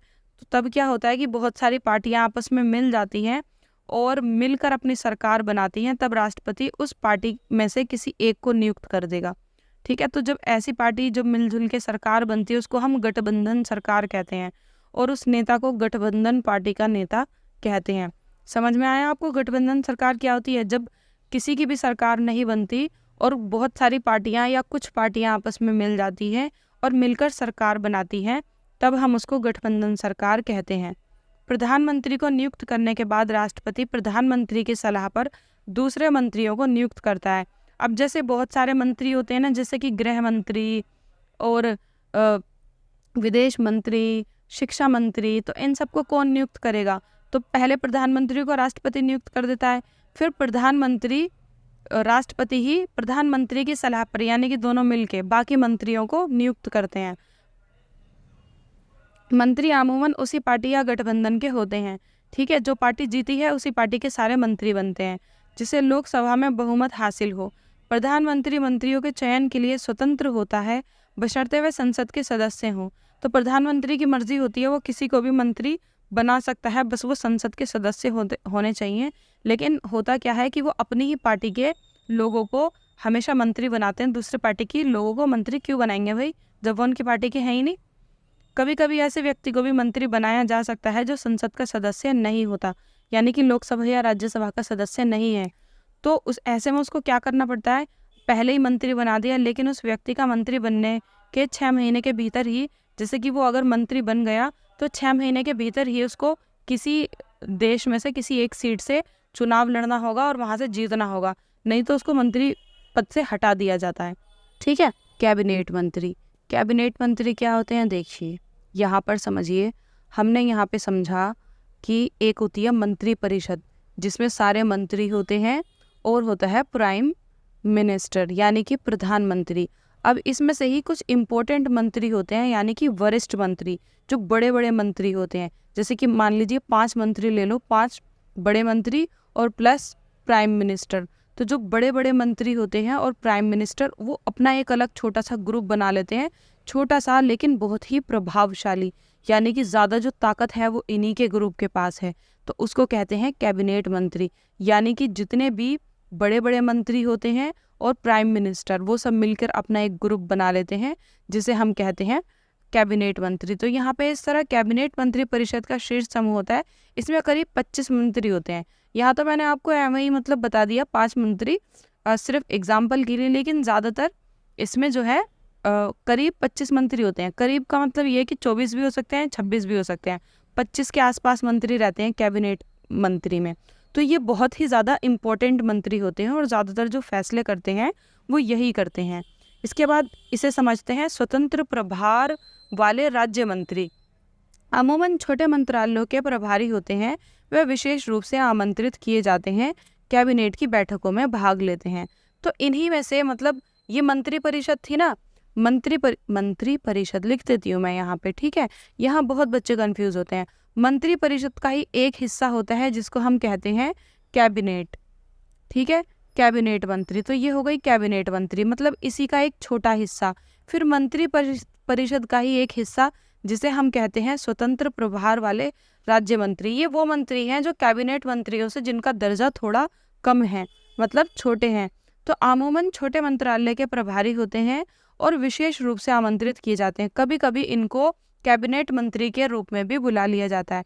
जैसे कि मान लो कैबिनेट मंत्री में से कोई मंत्री मिसिंग हो गया, जैसे कि मान लीजिए मर गया, या फिर शादी में चला गया, या बीमार हो गया, या फिर इस्तीफा दे दिया, तो अगर सीट खाली होगी तो सीट को भरने के लिए यहाँ से एक मंत्री को बुला लेंगे जिसे हम स्वतंत्र प्रभार वाले मंत्री कहते हैं, और उस सीट को भरने के लिए बिठा देंगे। तो ये वाले होते हैं। उसके बाद आते हैं राज्य मंत्री। वे अपने विभाग के कैबिनेट मंत्रियों से जुड़े होते हैं और उनकी सहायता करते हैं, क्योंकि सारे मंत्रियों के लिए नियमित रूप से मिलकर हर काम पर चर्चा करते हैं। तो वो कैबिनेट मंत्रियों से यानी कि इन्हीं मंत्रियों से जुड़े होते हैं और इनकी हेल्प करते हैं, ठीक है। क्या करते हैं, इनकी हेल्प के लिए बने हुए होते हैं राज्य मंत्री। लिहाजा फैसले कैबिनेट बैठकों में ही किए जाते हैं। इसी वजह से अधिकांश देशों में संसदीय लोकतंत्र को सरकार का कैबिनेट भी रूप कहा जाता है, क्योंकि ज़्यादातर फैसले जो हैं वो कैबिनेट मंत्री ही करते हैं और कैबिनेट में ही सबसे ज़्यादा पावर होती है। प्राइम मिनिस्टर होता है, बहुत सारे बड़े बड़े मंत्री होते हैं। इसलिए कभी कभी कुछ देशों में सरकार को कैबिनेट भी कह दिया जाता है कि सरकार क्या है, कैबिनेट ही सरकार है, क्योंकि सारे फैसले तो वही कर रही है। कैबिनेट टीम के रूप में काम करती है। मंत्रियों की राय और विचार अलग अलग हो सकते हैं, लेकिन सबको कैबिनेट के फैसले की जिम्मेदारी लेनी होती है। चाहे आपके विचार अलग भी हैं, लेकिन पूरी कैबिनेट ने जो भी मिलकर फैसला लिया है वो सबको मानना पड़ता है। भले ही कोई फैसला एक दूसरे से मतलब टकरा रहा हो, उस पर खुलेआम चर्चा होती है, आलोचना होती है, सब कुछ होता है, लेकिन सबको कैबिनेट का जो फैसला होता है वो मानना पड़ता है। देखो यहाँ पे आप देखो, ये इंदिरा गांधी के टाइम का यहाँ पे पिक्चर ये बनाई हुई है, ये सब कैबिनेट मंत्री हैं, और ये यहाँ प्राइम मिनिस्टर की पावर दिखाई हुई है। ये प्राइम मिनिस्टर हैं, प्रधानमंत्री इंदिरा गांधी, और यहाँ कैबिनेट मंत्री को कितना छोटा दिखाया हुआ है, इसलिए कि इनकी पावर प्रधानमंत्री के सामने बहुत कम है, और क्योंकि अपने टाइम की बहुत ही ताकतवर प्राइम मिनिस्टर थी, तो यहाँ पे मंत्रियों को थोड़ा सा बहुत ज़्यादा डरे हुए दिखाया हुआ है। कोई अपना मुंह छुपा रहा है, कोई पसीने छूट रहे हैं, कोई कुर्सी चबा रहा है, मतलब इस तरीके से दिखाया हुआ है, क्योंकि अपने टाइम पे इनकी बहुत ज़्यादा पावर थी। खैर, हम आ जाते हैं यहाँ पे प्रधानमंत्री के अधिकार। प्रधानमंत्री के क्या क्या अधिकार है, प्रधानमंत्री क्या क्या कर सकता है। संविधान में प्रधानमंत्री का मंत्रियों के अधिकारों या एक दूसरे के उनके संबंध के बारे में बहुत कुछ नहीं कहा गया है। संविधान में ज़्यादा कुछ नहीं कहा गया, लेकिन सरकार के प्रमुख के नाते प्रधानमंत्री के व्यापक अधिकार होते हैं, क्योंकि पूरी सरकार का जो प्रमुख होता है, जो इम्पोर्टेंट नेता होता है, वो प्रधानमंत्री होता है, इसलिए उसके पास पावर भी बहुत ज़्यादा होती है। वह कैबिनेट की बैठकों की अध्यक्षता करता है, यानी कि कैबिनेट में जैसे कि यहाँ पे दिखाया गया है, सबसे इम्पोर्टेंट कौन होता है, यहाँ का अध्यक्ष कौन होता है, प्राइम मिनिस्टर होता है। और क्या करता है, वह विभिन्न विभागों के कार्य का समन्वय करता है। जितने भी विभागों में कार्य होते हैं उन सब में तालमेल बिठाता है कि कौन सा पहले होना चाहिए, कौन सा बाद में, कौन सी मीटिंग पहले बाद में, उन सब का नेतृत्व प्रधानमंत्री करता है। सबका नेता प्रधानमंत्री होता है, और उसका जो निर्णय होता है, फैसला होता है, वो अंतिम माना जाता है। यानी कि प्रधानमंत्री जो भी फैसला कर देगा उसके आगे कोई अपनी राय नहीं रख सकता, वो अंतिम फैसला होगा। वह विभिन्न विभागों की सामान्य निगरानी करता है। सारे मंत्री उसी के नेतृत्व में काम करते हैं, सारे मंत्री प्रधानमंत्री के अंडर में काम करते हैं। ठीक है, प्रधानमंत्री मंत्रियों को काम का वितरण और पुनर्वितरण करता है। उसे किसी मंत्री को बर्खास्त करने का भी अधिकार होता है। अगर कोई मंत्री अपना काम अच्छे से नहीं कर रहा तो प्राइम मिनिस्टर यानी कि प्रधानमंत्री उसको बर्खास्त कर सकता है, यानी कि हटा सकता है। जब प्रधानमंत्री अपना पद छोड़ता है तो पूरा मंत्रिमंडल इस्तीफा दे देता है। जैसे कि मान लो अगर प्रधानमंत्री ने इस्तीफा दे दिया, हट गया कि मुझे नहीं बनना, तो ये जितने भी मंत्री बैठे हुए हैं उन सबको भी ज़बरदस्ती हटना पड़ेगा, चाहे वो हटना चाहते हों या ना हटना चाहते हों। इस तरह अगर भारत में कैबिनेट सबसे अधिक प्रभावशाली संस्था है, तो कैबिनेट के भीतर जो सबसे प्रभावशाली व्यक्ति है वो कौन है, प्रधानमंत्री। कि भारत में जो सबसे ज़्यादा इम्पोर्टेंट संस्था है वो कौन सी है, कैबिनेट, और कैबिनेट के अंदर भी सबसे ज़्यादा इम्पोर्टेंट कौन है, प्रधानमंत्री। दुनिया के सभी संसदीय लोकतंत्रों में प्रधानमंत्री के अधिकार हाल के दशकों में इतने बढ़ गए हैं कि कोई कोई से प्रधानमंत्री सरकार भी कहने लग गया है, क्योंकि प्रधानमंत्री की पावर बहुत ज़्यादा है। राजनीति में राजनीतिक दलों, पार्टियों की भूमिका बढ़ने के साथ ही प्रधानमंत्री पार्टी के जरिए कैबिनेट और संसद को नियंत्रित करने लगा है। मीडिया राजनीति और चुनाव को पार्टियों के वरिष्ठ नेताओं के बीच प्रतिस्पर्धा के रूप में पेश करके इस रुझान को अपना योगदान करती है। भारत में भी हमने प्रधानमंत्री के पास ही सारे अधिकार सीमित करने की प्रवृत्ति देखी है। भारत में भी सबसे ज़्यादा अधिकार प्रधानमंत्री के पास ही होते हैं। प्रधानमंत्री जवाहरलाल नेहरू ने ढेर सारे अधिकारों का इस्तेमाल किया, क्योंकि उनका जनता पर बहुत अधिक प्रभाव था, लोग उन्हें बहुत मानते थे। इंदिरा गांधी भी कैबिनेट के अपने सहयोगियों की तुलना में बहुत ज़्यादा प्रभावशाली थी, यानी कि बहुत मतलब ताकतवर थी, अपनी ताकत का इस्तेमाल करना जानती थी कि किस तरीके से इस्तेमाल करना है, इसलिए बाकी नेता उनसे डरते थे। जाहिर है कि किसी प्रधानमंत्री का अधिकार उस पद पर बैठे व्यक्ति के व्यक्तित्व पर निर्भर करता है, यानी कि प्रधानमंत्री कौन बना है इस बात पे भी निर्भर करता है। सिर्फ अधिकार मिलने से कुछ नहीं होता ना, अधिकारों का इस्तेमाल किस तरीके से करना है। जैसे कि इंदिरा गांधी ने अपने अधिकारों का इस्तेमाल बहुत अलग अलग तरीके से किया, तो इस वजह से बाकी नेता उनसे डरने लग गए। तो प्रधानमंत्री के जो अधिकार हैं वो इस बात पे भी होता है कि आखिर जो प्रधानमंत्री बना है उसको खुद की पर्सनैलिटी कैसी है, वो किस तरीके से अधिकारों का यूज़ करता है। लेकिन हाल के वर्षों में भारत में गठबंधन की राजनीति के उभार से प्रधानमंत्री के अधिकार कुछ हद तक सीमित हुए हैं। जब गठबंधन सरकार बन जाती है, यानी कि कुछ पार्टियां एक साथ मिल जाती हैं, तब प्रधानमंत्री मतलब इतना प्रभावशाली नहीं हो पाता।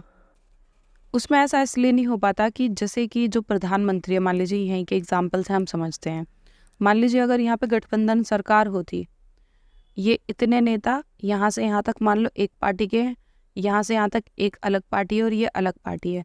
अब प्राइम मिनिस्टर इन पे अपना हुक्म चला रहा है, ठीक है, तो ये चारों नेता बोल देंगे हम नहीं मान रहे तुम्हारी बात और हमें तुम्हारी पार्टी में रहना ही नहीं है। तो अगर ये हट जाएंगे तो सरकार गिर जाएगी, क्योंकि सरकार में मान लो इतने लोगों का रहना ज़रूरी है, तो फिर प्रधानमंत्री अपनी नहीं चला पाएगा ना उतनी। इसलिए गठबंधन सरकार में प्रधानमंत्री का जो पावर होती है वो उतनी नहीं रह जाती, क्योंकि सब अपनी अपनी चलाते हैं, धमकियां देते रहते हैं कि हम सरकार में से हट जाएंगे, सरकार गिर जाएगी, तुम प्राइम मिनिस्टर ही नहीं रह जाओगे फिर, इस वजह से। इसके बाद हम आ जाते हैं यहाँ पे नेक्स्ट टॉपिक पर, राष्ट्रपति। राष्ट्रपति किसका हिस्सा होता है? राष्ट्रपति भी तो संसद का ही हिस्सा होता है। तो अब हम राष्ट्रपति की शक्तियों के बारे में बात करेंगे। एक और जहाँ प्रधानमंत्री सरकार का प्रमुख होता है, वहीं राष्ट्रपति राष्ट्राध्यक्ष होता है, यानी कि राष्ट्र का अध्यक्ष होता है, पूरे देश का अध्यक्ष होता है, पूरे देश का प्रमुख होता है। जो प्रधानमंत्री होता है वो सरकार का प्रमुख होता है, यानी कि सरकार का अध्यक्ष होता है, और राष्ट्रपति देश का अध्यक्ष होता है। हमारी राजनीतिक व्यवस्था में राष्ट्रीय अध्यक्ष केवल नाम के अधिकारों का प्रयोग करता है। मतलब कहने को तो राष्ट्रीय अध्यक्ष है, राष्ट्र का अध्यक्ष है, और कहने के लिए इनका पद भी, राष्ट्रपति का जो पद होता है वो प्रधानमंत्री से ऊंचा होता है, बड़ा होता है, लेकिन जो ताकत होती है वो प्रधानमंत्री के पास ही होती है। राष्ट्रपति के पास सिर्फ नाम मात्र की ताकत होती है। भारत का राष्ट्रपति ब्रिटेन की महारानी की तरह होता है। जैसे ब्रिटेन में महारानी होती है ना, बस नाम की महारानी, बाकी सारी जो पावर होती है वो प्राइम मिनिस्टर के हाथ में होती है, वैसे ही भारत में राष्ट्रपति होता है कि नाम मात्र की पावर होती है, बाकी सारी पावर राष्ट्रपति के हाथ में नहीं होती, प्रधानमंत्री के हाथ में होती है, जिसका काम अलंकारिक अधिकारी होता है। यहाँ पे ब्रिटेन से इसलिए नापा जा रहा है क्योंकि हमारी जो सरकार है वो बिल्कुल ब्रिटेन जैसी ही है। ब्रिटेन में महारानी होती है, यहाँ राष्ट्रपति होता है। ब्रिटेन में भी लोकसभा राज्यसभा होती है, यहाँ पे भी होती हैं, सेम टू सेम होती हैं। और वो इसलिए होता है क्योंकि जब उन्होंने हमारे यहाँ पे राज किया था, अंग्रेजों का शासन था, ब्रिटिशर्स का ही तो था, तो उसके बाद हमें मतलब सरकार का वो रूप ठीक था और इतना टाइम नहीं था कि अलग से सोच सके, तो यहाँ के हिसाब से फिर हमने भी वैसे ही सरकार बना ली जैसे वहाँ की थी। राष्ट्रपति देश की सभी राजनीतिक संस्थाओं के काम की निगरानी करता है ताकि वह राज्य के उद्देश्यों को हासिल करने के लिए मिलजुल कर काम कर सके। यानी कि राष्ट्रपति एक तरीके से मोहर के रूप में काम करता है। जैसे कि सबने मिलकर फैसला लिया, अब कोई तो कहेगा ना कि ये फैसला हाँ अंतिम हो गया, तो राष्ट्रपति इस पर मोहर लगाने का काम कर देता है कि हाँ भाई फैसला हो गया इस तरीके से। बाकी राष्ट्रपति फैसला नहीं लेता, फैसले प्रधानमंत्री और मंत्रिपरिषद लेती है।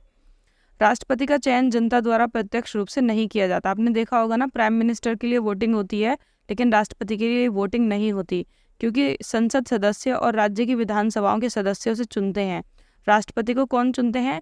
संसद के जो सदस्य होते हैं, जैसे कि लोकसभा और राज्यसभा के मेंबर, और विधानसभा जो राज्यों में विधानसभाएं होती हैं उनके, यानी कि नेता खुद उन सब आपस में मिलकर राष्ट्रपति को चुन लेते हैं, लोग उसे नहीं चुनते। राष्ट्रपति पद के प्रत्याशी को चुनाव जीतने के लिए बहुमत हासिल करना होता है। बहुमत यानी कि ज़्यादा से ज़्यादा वोटिंग होती है, वो वोटिंग लोग नहीं करते, नेता करते हैं। इससे यह तय हो जाता है कि राष्ट्रपति पूरे राष्ट्र का प्रतिनिधित्व करता है, लेकिन राष्ट्रपति उस तरह से प्रत्यक्ष जनादेश का दावा नहीं कर सकता जिस तरह से प्रधानमंत्री। इससे तय हो जाता है कि राष्ट्रपति कहने मात्र के लिए बस ऐसे ही कार्यपालक की भूमिका निभाता है, बाकी पावर्स तो प्रधानमंत्री के पास ही होती हैं। राष्ट्रपति के अधिकारों के मामले में भी यही बात लागू होती है। अगर आप संविधान को सरसरी तौर पर पढ़ें तो आप सोचेंगे कि ऐसा कुछ नहीं है जो राष्ट्रपति ना कर सके। मतलब जो हम पढ़ेंगे तो देखेंगे कि राष्ट्रपति के पास भी काफ़ी पावर होती है, लेकिन इतनी नहीं कि सरकार को चला सके। सरकार को तो प्रधानमंत्री ही चलाता है और मंत्रिपरिषद ही चलाती है। सारी सरकारी गतिविधियां राष्ट्रपति के नाम पर होती हैं।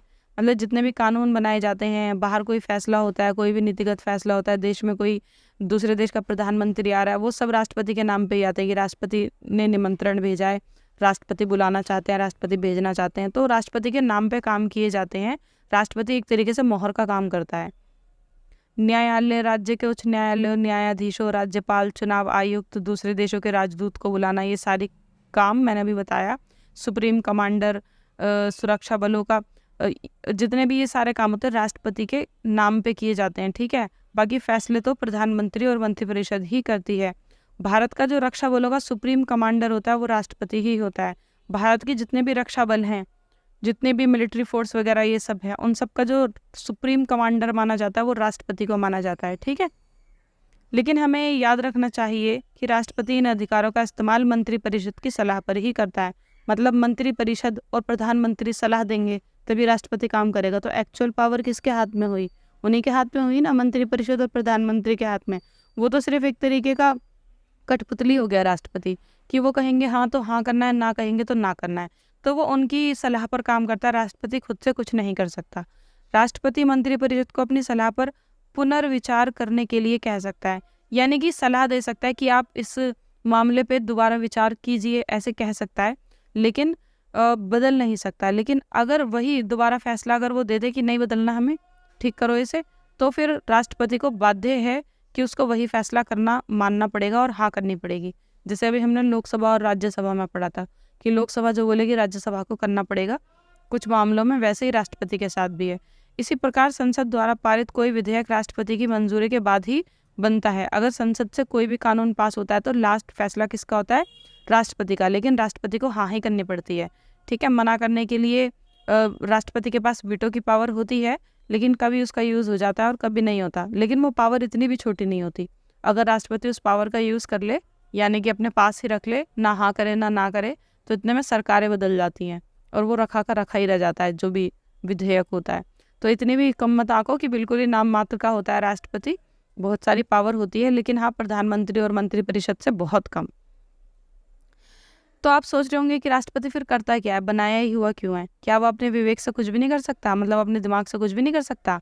एक महत्वपूर्ण चीज़ है जो उसे स्वविवेक से करनी चाहिए, मतलब अपने खुद के दिमाग से कर सकता है। प्रधानमंत्री की नियुक्ति कैसे? जब कोई पार्टी गठबंधन से सरकार बनाती है, यानी कि बहुत सारी पार्टियां मिल जाती हैं और एक सरकार बनाती हैं, तो आपस में बहस छिड़ जाती है कि कौन बनेगा प्रधानमंत्री। तो जब बहस होती है तो उस मामले में वो अपने दिमाग से फैसला कर सकता है कि वो जिसे चाहे प्रधानमंत्री बना सकता है। तो ये राष्ट्रपति की पावर होती है। इसके बाद यहाँ पर हमने सरकार के दो हिस्से पढ़ लिए, कौन कौन से? विधायिका और कार्यपालिका, जिसमें हमने राष्ट्रपति प्रधानमंत्री सब कुछ पढ़ लिया। उसके बाद कार्यपालिका भी हमने पढ़ ली। कार्यपालिका में हमने नौकरशाही पढ़ी। तीसरा मुद्दा हमारे पास यहाँ पे आता है न्यायपालिका। ये सरकार का तीसरा अंग है। दो अंग हमने पढ़ लिए सरकार के, तीसरा अंग है न्यायपालिका। न्यायपालिका यानी कि जहाँ पे न्याय होता है, जिसे हम सुप्रीम कोर्ट, हाई कोर्ट, इन सब के नाम से जानते हैं। इस बार हम सरकारी आदेश की उसी कहानी पर लौटते हैं जहाँ से हमने शुरुआत की थी। सरकारी आदेश से शुरुआत की थी ना, वहाँ कानून बना था, कार्यपालिका ने उसको पास कराया था, और फिर लोगों को समझ में नहीं आया था और लोगों के बीच क्या हो गई थी? बहस छिड़ गई थी। और फिर वो उस बहस को लेकर कहाँ पहुँचे थे? ठीक कराने के लिए न्यायपालिका में ही तो गए थे। तो ये सरकार का तीसरा अंग है। पहला विधायिका कानून बनाती है, दूसरा कार्यपालिका उसको लागू करती है, और तीसरा अगर कोई विवाद हो जाता है, लोगों को पसंद नहीं आता या कुछ भी हो जाता है, तो वो सही है या नहीं है, इसका फैसला कौन सुनाती है? इसका फैसला न्यायपालिका सुनाती है। देश में सर्वोच्च न्यायालय जैसा कुछ नहीं होता। सर्वोच्च न्यायालय तो होता, पर उसके पास सरकार की कार्रवाइयों को आंकने का अधिकार नहीं होता है। एक मिनट, इसे हर किसी ने स्वीकार कर लिया। अच्छा खैर ये सब छोड़ो, हम सीधा यहाँ से आते हैं। ये कल्पना करवा रहे हैं, हम नहीं कर रहे कल्पना, हम यहाँ से आते हैं। तो हमने देखा था कि वो फैसला न्यायपालिका में गया था। भारतीय न्यायपालिका में पूरे देश के लिए सर्वोच्च न्यायालय, राज्यों में उच्च न्यायालय, जिला न्यायालय और स्थानीय स्तर के न्यायालय होते हैं। यहाँ पे समझते हैं, देखो सबसे पहले पूरे देश का होता है सुप्रीम कोर्ट, जो एक ही है, वो पूरे देश के लिए होता है, दिल्ली में है। उसके बाद होता है हाई कोर्ट, जो अपने अपने स्टेट के अलग अलग होते हैं, जैसे दिल्ली का अलग, उत्तर प्रदेश का अलग, मध्य प्रदेश का अलग। लेकिन कहीं कहीं ऐसा भी है कि दो राज्यों का एक हाई कोर्ट है। फिर उसके बाद कौन से कोर्ट आते हैं? जिला न्यायालय, वो उनसे भी छोटे होते हैं, ठीक है। हर जिले में एक मिलेगा। उसके बाद होते हैं स्थानीय स्तर के, ये बहुत सारे होते हैं। तो यहाँ पे जो कोर्ट होते हैं, न्यायालय को कुछ इस तरीके से बनाया जाता है पिरामिड के रूप में, मतलब समझाने के लिए कि सबसे ऊपर सुप्रीम कोर्ट सिर्फ एक, फिर हाई कोर्ट बहुत सारे होते हैं, फिर ये वाले जिला कोर्ट बहुत सारे होते हैं। तो ये बढ़ते जा रहे हैं ना, फिर अधीनस्थ बहुत सारे होते हैं। तो इस तरीके से मतलब समझाया जाता है। और सुप्रीम कोर्ट कहाँ पर है? दिल्ली में है, ठीक है। तो भारत में न्यायपालिका एकीकृत है। इसका मतलब है कि सर्वोच्च न्यायालय देश में न्यायिक प्रशासन को नियंत्रित करता है, और ये सुप्रीम कोर्ट के नीचे जितने भी कोर्ट हैं, इन सबको सुप्रीम कोर्ट की बात माननी पड़ती है। जैसे कि स्कूल में प्रिंसिपल की बात पूरे स्कूल को, सारे टीचर्स को माननी पड़ती है, वैसे ही सुप्रीम कोर्ट सबसे बड़ा है और सारे कोर्ट को उसकी बात माननी पड़ती है। सुप्रीम कोर्ट जो भी आदेश देता है बिना कुछ चूं पूं किए सबको वो बात माननी पड़ती है, सारे कोर्ट को। ठीक है, देश की सभी अदालतों को उसका फैसला मानना होता है। इसमें किसी भी विवाद की सुनवाई हो सकती है। देश के नागरिकों के बीच, ठीक है, सुप्रीम कोर्ट में अगर किसी की लड़ाई हो जाती है वो भी सुनवाई हो सकती है। अगर नागरिकों में और सरकार के बीच कुछ हो गया है, यानी कि जैसे कि हमने वहाँ पे देखा था कि लोगों को कानून समझ में नहीं आ रहा, वो अच्छा नहीं लग रहा था, वो रिजर्वेशन वाला कानून, आरक्षण वाला कानून, तो वो जो मामला था वो लोगों के बीच और सरकार के बीच हो गया ना, तो उसकी सुनवाई कौन करता है? सीधा सुप्रीम कोर्ट करता है। दो या उससे अधिक राज्यों के बीच अगर सरकार, मतलब दो अलग अलग स्टेट है, उनके बीच में लड़ाई हो गई तो कौन सुलझाएगा? Supreme court.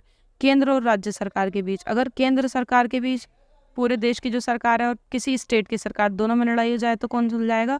Supreme court. कहने का मतलब ये कि जितनी भी बड़ी बड़ी लड़ाइयाँ हैं वो सब कौन सुलझाएगा? Supreme court. ये फौजदारी और दीवानी मामलों में अपील के लिए सर्वोच्च संस्था है। यानी कि यहाँ पे फौजदारी मामले भी सुने जाते हैं और दीवानी मामले भी। अब ये वो वाले दीवानी मामले नहीं है कि कोई किसी के आशिकी में दीवाना हो गया और मामला जाएगा सुप्रीम कोर्ट में, नहीं। दीवानी मामलों का मतलब होता है घरेलू मामले, और फौजदारी मामलों का मतलब होता है क्रिमिनल मामले। ठीक है, मारधाड़ वाले मामले, क्रिमिनल वाले। और घरेलू मामले जैसे कि संपत्ति का मामला हो गया, ठीक है, किसी का तलाक, डिवोर्स, ये सब मामले, जैसे बच्चा गोद लेना, ये सब घरेलू मामले कहलाते हैं, तो उनको दीवानी मामले कहते हैं। ये उच्च न्यायालयों के फैसलों के खिलाफ सुनवाई कर सकता है। अगर हाई कोर्ट कुछ अच्छे फैसले नहीं कर रहा, मान लो हाई कोर्ट अच्छे से फैसले नहीं कर रहा, तो इसकी शिकायत भी सुप्रीम कोर्ट में हो सकती है। न्याय, अगर ये सब ठीक से नहीं मान रहे, अपना काम ठीक से नहीं कर रहे, जिला अदालत, अधीनस्थ अदालत, तो इन सब की सुनवाई भी सुप्रीम कोर्ट में हो सकती है। तो सुप्रीम कोर्ट सबसे बड़ा है और बाकी कोर्ट उनसे डरते हैं और बाकी सारे कोर्ट उसका कहना मानते हैं क्योंकि वो सब उसके अंडर में आते हैं। न्यायपालिका की स्वतंत्रता का मतलब है कि वह विधायिका या कार्यपालिका के नियंत्रण में नहीं है। न्यायपालिका हमारे यहाँ पे स्वतंत्र है। स्वतंत्र का मतलब ये है कि सरकार कुछ नहीं कर सकती कोर्ट में, सरकार कोई कानून नहीं बना सकती कोर्ट के लिए, कोर्ट अपने कानून खुद बनाता है, और कार्यपालिका भी उसमें कुछ नहीं कर सकती। ठीक है, न्यायाधीश सरकार के निर्देश या सत्ताधारी पार्टी की मर्जी के मुताबिक काम नहीं करते, और जो न्यायाधीश होते हैं, यानी कि सुप्रीम कोर्ट के जो जज होते हैं, हाई कोर्ट के जो जज होते हैं, कोई भी जज, वो उनको मतलब नहीं है कि कौन सी सरकार बैठी है और कौन सी नहीं बैठ रही, उनका अपना अलग से सब कुछ चलता है, उनको सरकार से कोई मतलब नहीं है क्योंकि ये खुद सरकार का एक हिस्सा है। तो उनको उससे विधायिका से और कार्यपालिका से कोई मतलब नहीं है, वो अपना इस सुप्रीम कोर्ट पे नियंत्रण नहीं कर सकती, तो ये अपना बिल्कुल अलग रहते हैं। इसी वजह से सभी आधुनिक लोकतंत्र में अदालतें विधायिका और कार्यपालिका के अधीन नहीं होती। भारत ने इस लक्ष्य को हासिल कर लिया है। राष्ट्रपति, अगर ऐसा होता कि ये सब सरकार के अधीन होती तो सरकार क्या करती? अपने मन मुताबिक किसी को भी क्या बना देती? सुप्रीम कोर्ट का जज, हाई कोर्ट का जज बना देती, और फिर वहाँ पे गलत फैसले किए जाते, अपने हक में फैसले किए जाते। इसलिए हमारे यहाँ पे विधायिका और कार्यपालिका न्यायपालिका के ऊपर अपना नियंत्रण नहीं रख सकती। वो अपने फैसले खुद करते हैं, अपने कानून खुद बनाते हैं, उसमें सरकार कुछ नहीं कर सकती। न्यायालय और उच्च न्यायालयों के नए न्यायाधीशों को चुनते हैं। इसमें राजनीतिक कार्यपालिका की दखल की गुंजाइश बेहद कम है। सर्वोच्च न्यायालय के सबसे वरिष्ठ न्यायाधीश को ही अमूमन मुख्य न्यायाधीश नियुक्त किया जाता है। पूरे देश का जो मुख्य न्यायाधीश होता है, मतलब पूरे देश का जो मुख्य जज होता है, इम्पोर्टेंट जज, वो किसे चुना जाता है? जो सुप्रीम कोर्ट का सबसे बड़ा जज होता है उसको चुना जाता है ज़्यादातर। एक बार किसी व्यक्ति को सर्वोच्च न्यायालय या उच्च न्यायालय का न्यायाधीश अगर नियुक्त कर दिया गया तो उसको पद से हटाना लगभग असंभव होता है। यहाँ तक कि राष्ट्रपति और प्रधानमंत्री मिलकर भी उसे पद से हटा नहीं सकते, और अगर हटाना भी है तो उसके ऊपर महाभियोग चलाया जाता है। महाभियोग एक मतलब पूरी टीम में बैठाई जाती है और उसमें से पूछा जाता है, उसके ऊपर आरोप होने चाहिए, आरोप सच्चे सिद्ध होने चाहिए, उसके बाद ही हटाया जा सकता है। हालांकि इतने साल हो गए देश को आज़ाद हुए, आज तक तो किसी पे महाभियोग चलाया गया नहीं है, ठीक है, और ना ही कोई सुप्रीम कोर्ट का जज आज तक हट पाया है, क्योंकि नामुमकिन है हटाना, लगभग बहुत मुश्किल है भारत। और ऐसा इसलिए किया गया है ताकि जो भी सत्ताधारी पार्टी सरकार में आए वो सुप्रीम कोर्ट के ऊपर अपना दबाव ना बना सके। भारत की न्यायपालिका दुनिया की सबसे अधिक प्रभावशाली न्यायपालिकाओं में से एक है। सर्वोच्च न्यायालय उच्च न्यायालयों को देश के संविधान की व्याख्या का अधिकार देते हैं। मतलब संविधान में क्या लिखा हुआ है उसका मतलब कौन बताएगा? न्यायपालिका बताएगी कि इस लाइन का मतलब क्या है, इस लाइन का मतलब क्या है, वो न्यायपालिका बताएगी। अगर उन्हें लगता है कि विधायिका का कोई कानून या कार्यपालिका की कोई कार्यवाही, कोई भी अगर विधायिका कानून बना रही है और वो कानून ठीक नहीं है, तो वो उसको रद्द कर सकती है। न्यायपालिका मना कर सकती है कि ये कानून वैध है, मतलब कानून ठीक है, अच्छा है लोगों के लिए या नहीं, वो डिसीजन न्यायपालिका लेती है। वो उसको अवैध घोषित कर सकती है, बोल सकती है कि ये कानून गैर कानूनी है और नहीं चलेगा। तो इसका मतलब न्यायपालिका की भी बहुत पावर है। इसे न्यायिक समीक्षा के रूप में जाना जाता है। न्यायिक समीक्षा किसे कहते हैं? ये जानना कि वैध है या अवैध कोई कानून, वो न्यायपालिका देखेगी, उसको न्यायिक समीक्षा कहते हैं। भारत के सर्वोच्च न्यायालय ने यह भी फैसला दिया है कि संसद संविधान के मूलभूत सिद्धांतों को बदल नहीं सकती। भारतीय न्यायपालिका के अधिकार और स्वतंत्र उसे मौलिक अधिकार। देखो, विधायिका कानून बनाती है, लेकिन न्यायपालिका कहती है कि विधायिका ऐसे कानून नहीं बना सकती जो संविधान को ही बदल दें। अगर वो ऐसे कानून बनाती है तो न्यायपालिका उनको रद्द घोषित कर सकती है, मना कर सकती है कि नहीं बनेगा ये कानून। ये सब मैंने आपको समझा दिया। इसी के साथ आपका ये चैप्टर कंप्लीट हो चुका। एक बार आप इन कीवर्ड्स को पढ़ सकते हैं अगर भूल गए हो। गठबंधन सरकार किसे कहते हैं, कार्यपालिका क्या है, सरकार क्या है, न्यायपालिका, विधायपालिका, कार्यालय ज्ञापन, ये सब पढ़ सकते हैं। आई होप चैप्टर आपको अच्छा लगा होगा। सो प्लीज़ वीडियो को लाइक करें, चैनल को सब्सक्राइब करें। मिलते हैं नेक्स्ट वीडियो में। Bye bye.